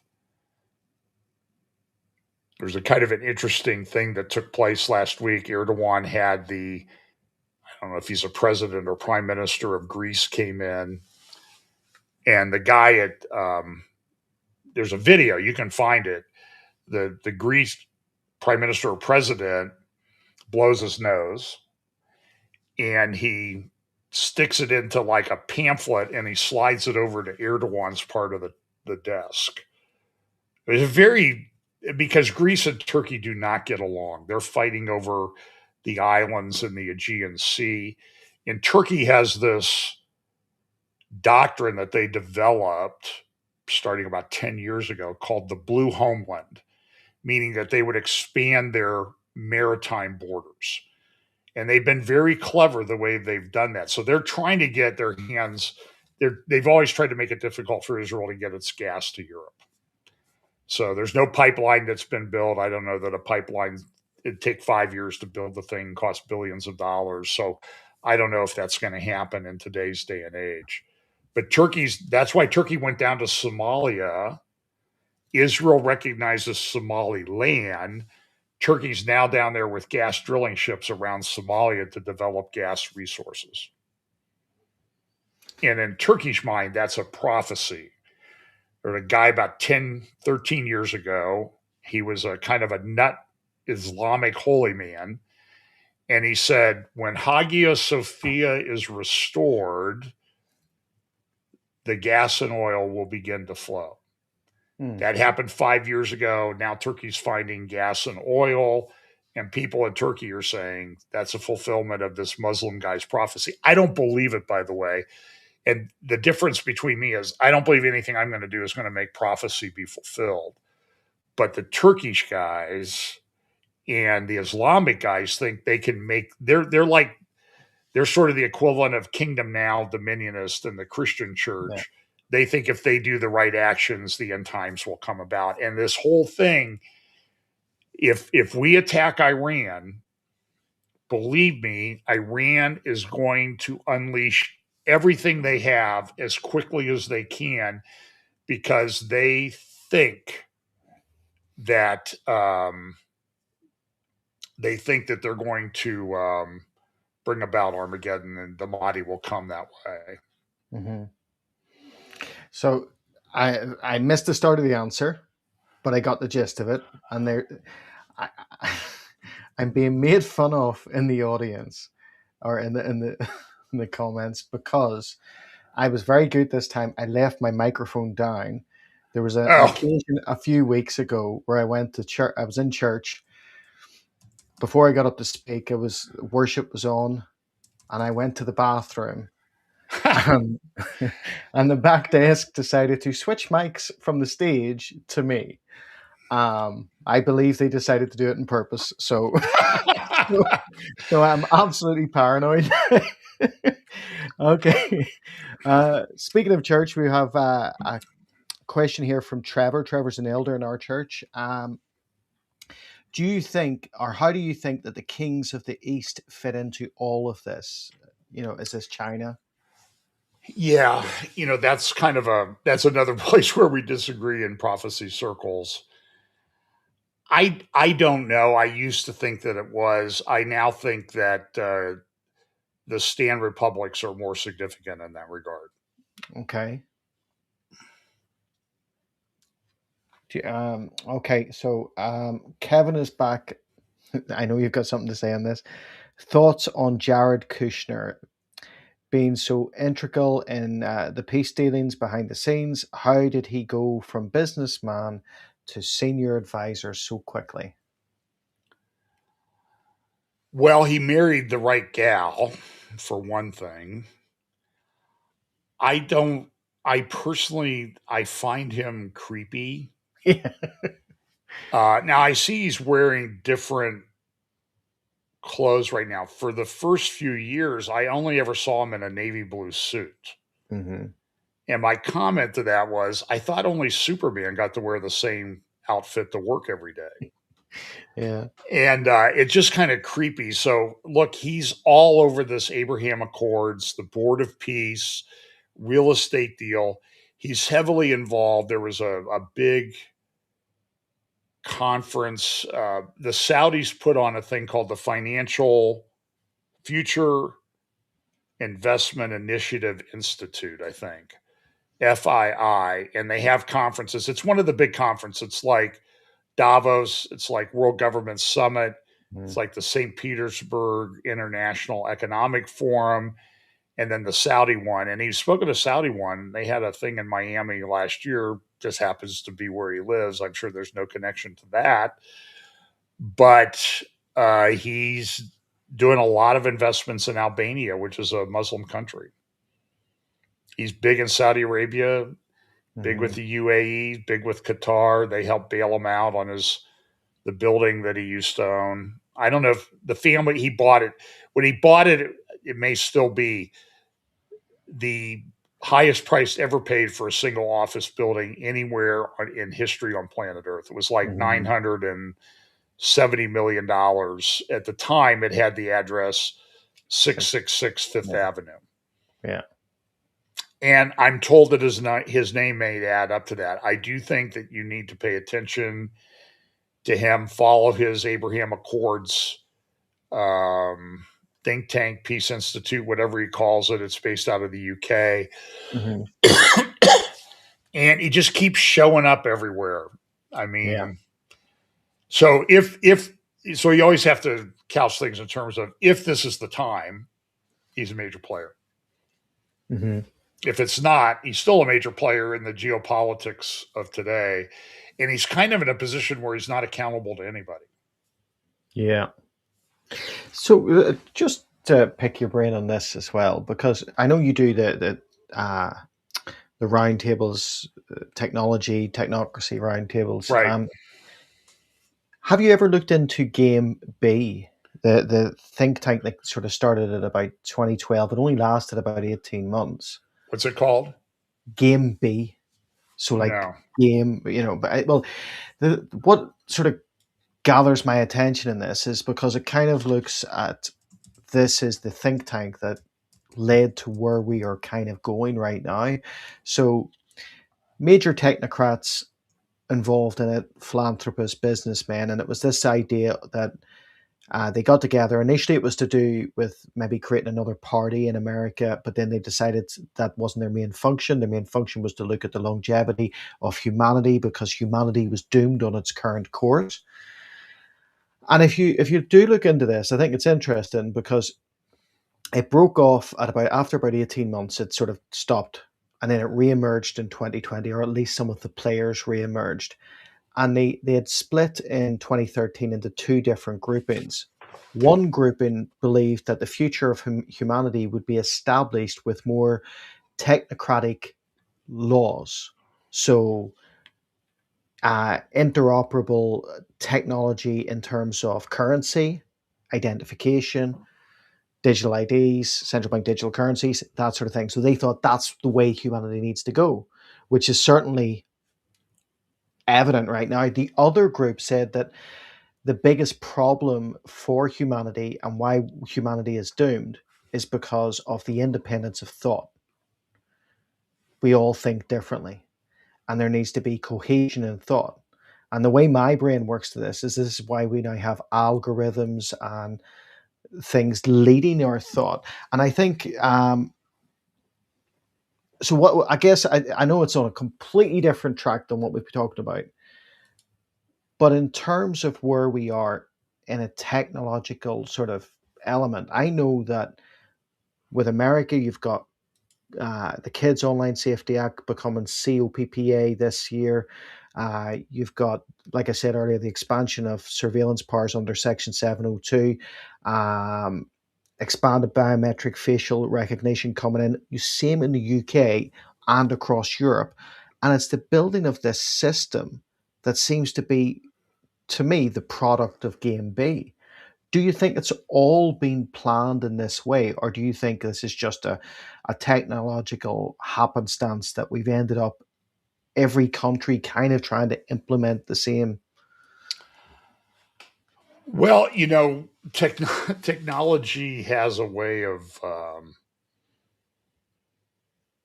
it certainly has changed. I was just talking to somebody last week. I got my first computer in 1993 at the office, 2 megabytes of RAM and a 40 megabyte hard drive. And I would say in an office that we had about probably 90 attorneys and employees with their own PCs. And a network server, we probably had under a gigabyte of storage space. Yeah. By the way, I think I told you beforehand, artificial intelligence is changing everything. Mm-hmm. I don't think we've got to the efficiency stage very fast yet. But I told you beforehand, there was a technology investor type who said the company that's going to make the most money in AI Mm-hmm. is the company that's invested the least to date, and that's Apple.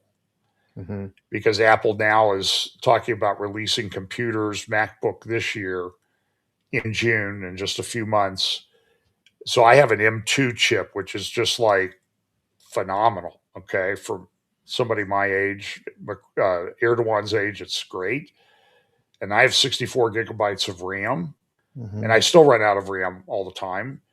But this new MacBook is going to have an M5 chip, 3 generations beyond what I have, and it's going to have a terabyte of RAM, so that you'll be able to do some large language stuff on your home computer. Mhm. So that changes everything. And so I think that there is a couple tracks. There's incredible capability out there that's now open to everybody under the sun. There are a lot of evil people out there, but then there's this push to put everything into the blockchain. 3 years ago at the World Government Summit, a financial lady named Pippa Malmgren said, we need a digital bill of rights to protect everybody. Great. I've been monitoring it ever since. There's no digital bill of rights. So it does allow for a huge control grid. And it's like everything else right now. There's good and bad. Okay. Mhm. I'm an old guy. I've got a couple health issues that I'm managing. I get hammered every day with this or that technological device to share my health information so that I can adjust my vitamins or whatever I'm taking or eating and that type of thing. I need to ask AI if Tai Chi walking really works, but you're in shape. I don't know. Does it work? Will it make me hit the ball 50 yards further? There's all these. I get hit with this stuff all the time. So Yeah, I get it I too. think the control grid part of this, for example, so we have Ring cameras at the house. Mhm.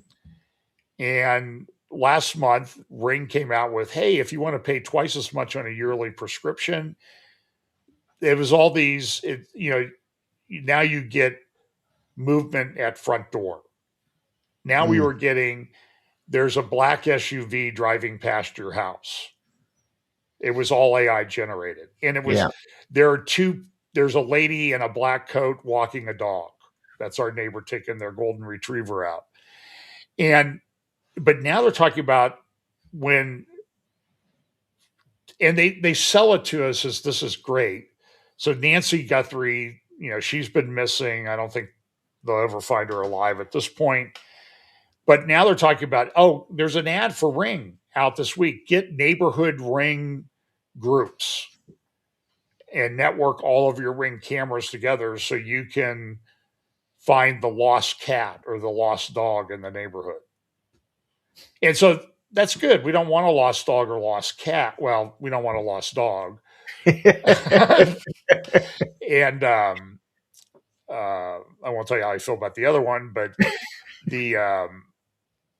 and so it's good. But then again, it's like, listen, it's over. Okay. Yeah. The notion of privacy and everything and getting off the grid, I think is over. And people like Gary and me and others, Pete Garcia, who do YouTube videos and everything, we're out there. And Gary, they do a transcript of everything.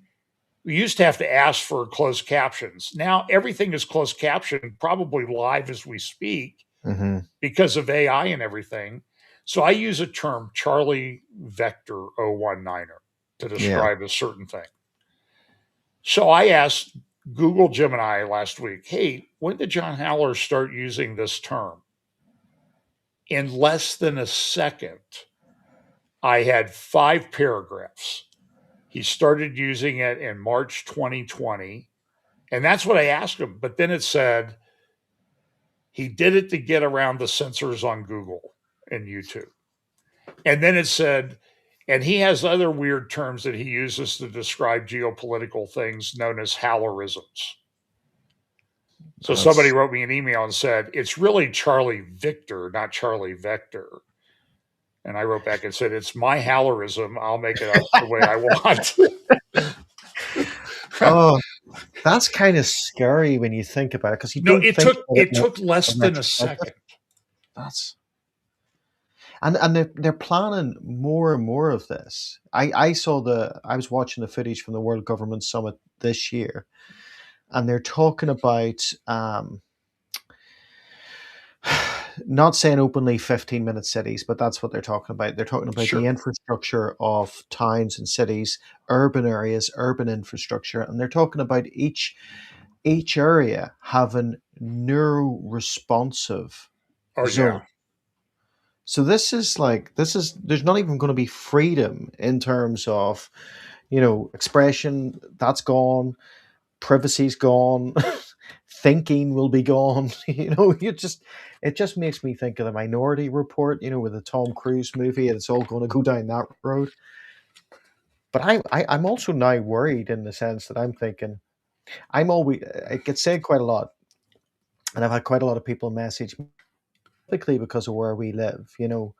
Last year, 12,500 people were prosecuted in the UK for tweets or online statements, compared to 400 in Russia.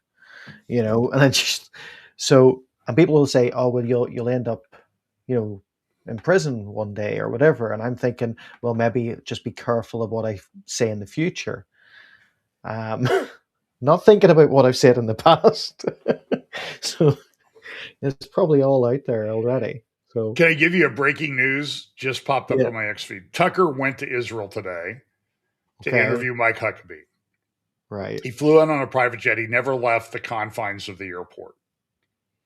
So then he went to leave. So here's the story. Shortly after his interview with Mike Huckabee, Israeli officials confiscated his passport and hauled off his executive producer to an interrogation room. Gary, have you been to Israel? No. Okay. This has happened to me 3 times. Yeah. Okay. I'm not I'll tell you a quick story. So this is nothing unusual. Israel's very cognizant of security, and they've got these young ladies mostly that are like human lie detectors. Mm-hmm. And they will interrogate you and they will ask questions and they'll jump around to kind of get you confused and all this stuff because they want to see if you're lying to them or not, because the people want to blow things up. So we went to the Ministry of Foreign Affairs when I was there with the Christian Media Summit. And I was talking to, Doron Kedar. He's a Israeli Special Forces. He was producer of a great movie, I Am Israel. You got to get it. It's fantastic, I think. And we're there going through security at the Ministry of Foreign Affairs. He's an IDF Special Forces guy. He spent over 400 days in Gaza. Mm-hmm. Would seem to be he had to get a free pass. I had on a hat that Arya Bromowitz gave me, and it had the Jewish temple patch on it that a lot of IDF Orthodox soldiers are wearing, the temple Messiah. So here's Daron. He's having to go through pat down and all this stuff. And the guy running the whole thing, he takes a look at my hat and he says, "You don't need to do that." And he punches the button and the gate opens and I walk right through. So I said they either liked my hat or he looked at me and thought, this guy's not a threat to anybody. Yeah. So he's too big to move that quickly. So let him in. It was kind of funny. Yeah, but what's the bet? Tucker will be this will be all yeah. It's already hitting everything. Yeah. Well, listen, that's from the Daily Mail, by the way. Yeah, I sometimes have issues with Daily Mail, but I think the reporting is probably on point this time. I think what if we went for just over 2 hours? Yeah, we've been going at it for a while. Yeah. Do you have any closing statements? Anything you want to say? I would just encourage people to be a little bit humble sometimes about your position. Things are changing very rapidly. Mm-hmm. What we thought the world was going to be like back in the 1970s is not the world we live in right now. Yeah. And it's interesting. I hear this even from the Bible prophecy guys I do conferences with. I never thought I would see this happen. Well, okay. So here's the answer to the ultimate question. What's going to happen before the Lord returns? And my answer is at least everything you've seen so far. And maybe a lot more is coming. And so just stay in the Word, get with a group of believers, And I would, try to be a little bit humble about your position. Yeah, I think that's a great word. I think humility is needed in the body, you know. So a big thank you, guys. Please say a Thank you, big Drew. thank you to John for coming on. It's always a delight to have him on, and we I think we covered quite a lot of subjects tonight. It's been really interesting, and I hope you've got a lot from it. Do me the usual favor: make sure you've hit the like, make sure you've subscribed if you've not subscribed. There's not, I think we're about 40% of people who watch this channel subscribe. So subscribe. We've also got Josh Peck on. I think I might put the Josh Peck video up tomorrow. That's for his new book, Return of the Watchers. And can I ask everybody to make sure you're on Substack as well. We've said this before. Our Substack, if you're on the paid part of the Substack, that's going towards our Kenya church, where we have 40 orphans ranging from 4 years old up that we're supporting. And so when you're becoming a paid member of our Substack, you're actually supporting the orphanage in Kenya, in Kisii in Kenya. We have articles. I wrote an article there just on our a snippet from the book, the new book on Himmler to Armageddon, and there's already premieres out there. We're also going to be doing our first proper Q&A, taking a leaf out of Pete's book. We're going to be doing our first proper Q&A on Substack, so look for that. So guys, I call you the head and not the tail, above and not beneath, kings, queens, and priests in Jesus' mighty name, and remember, you can do all things through Christ who strengthens you.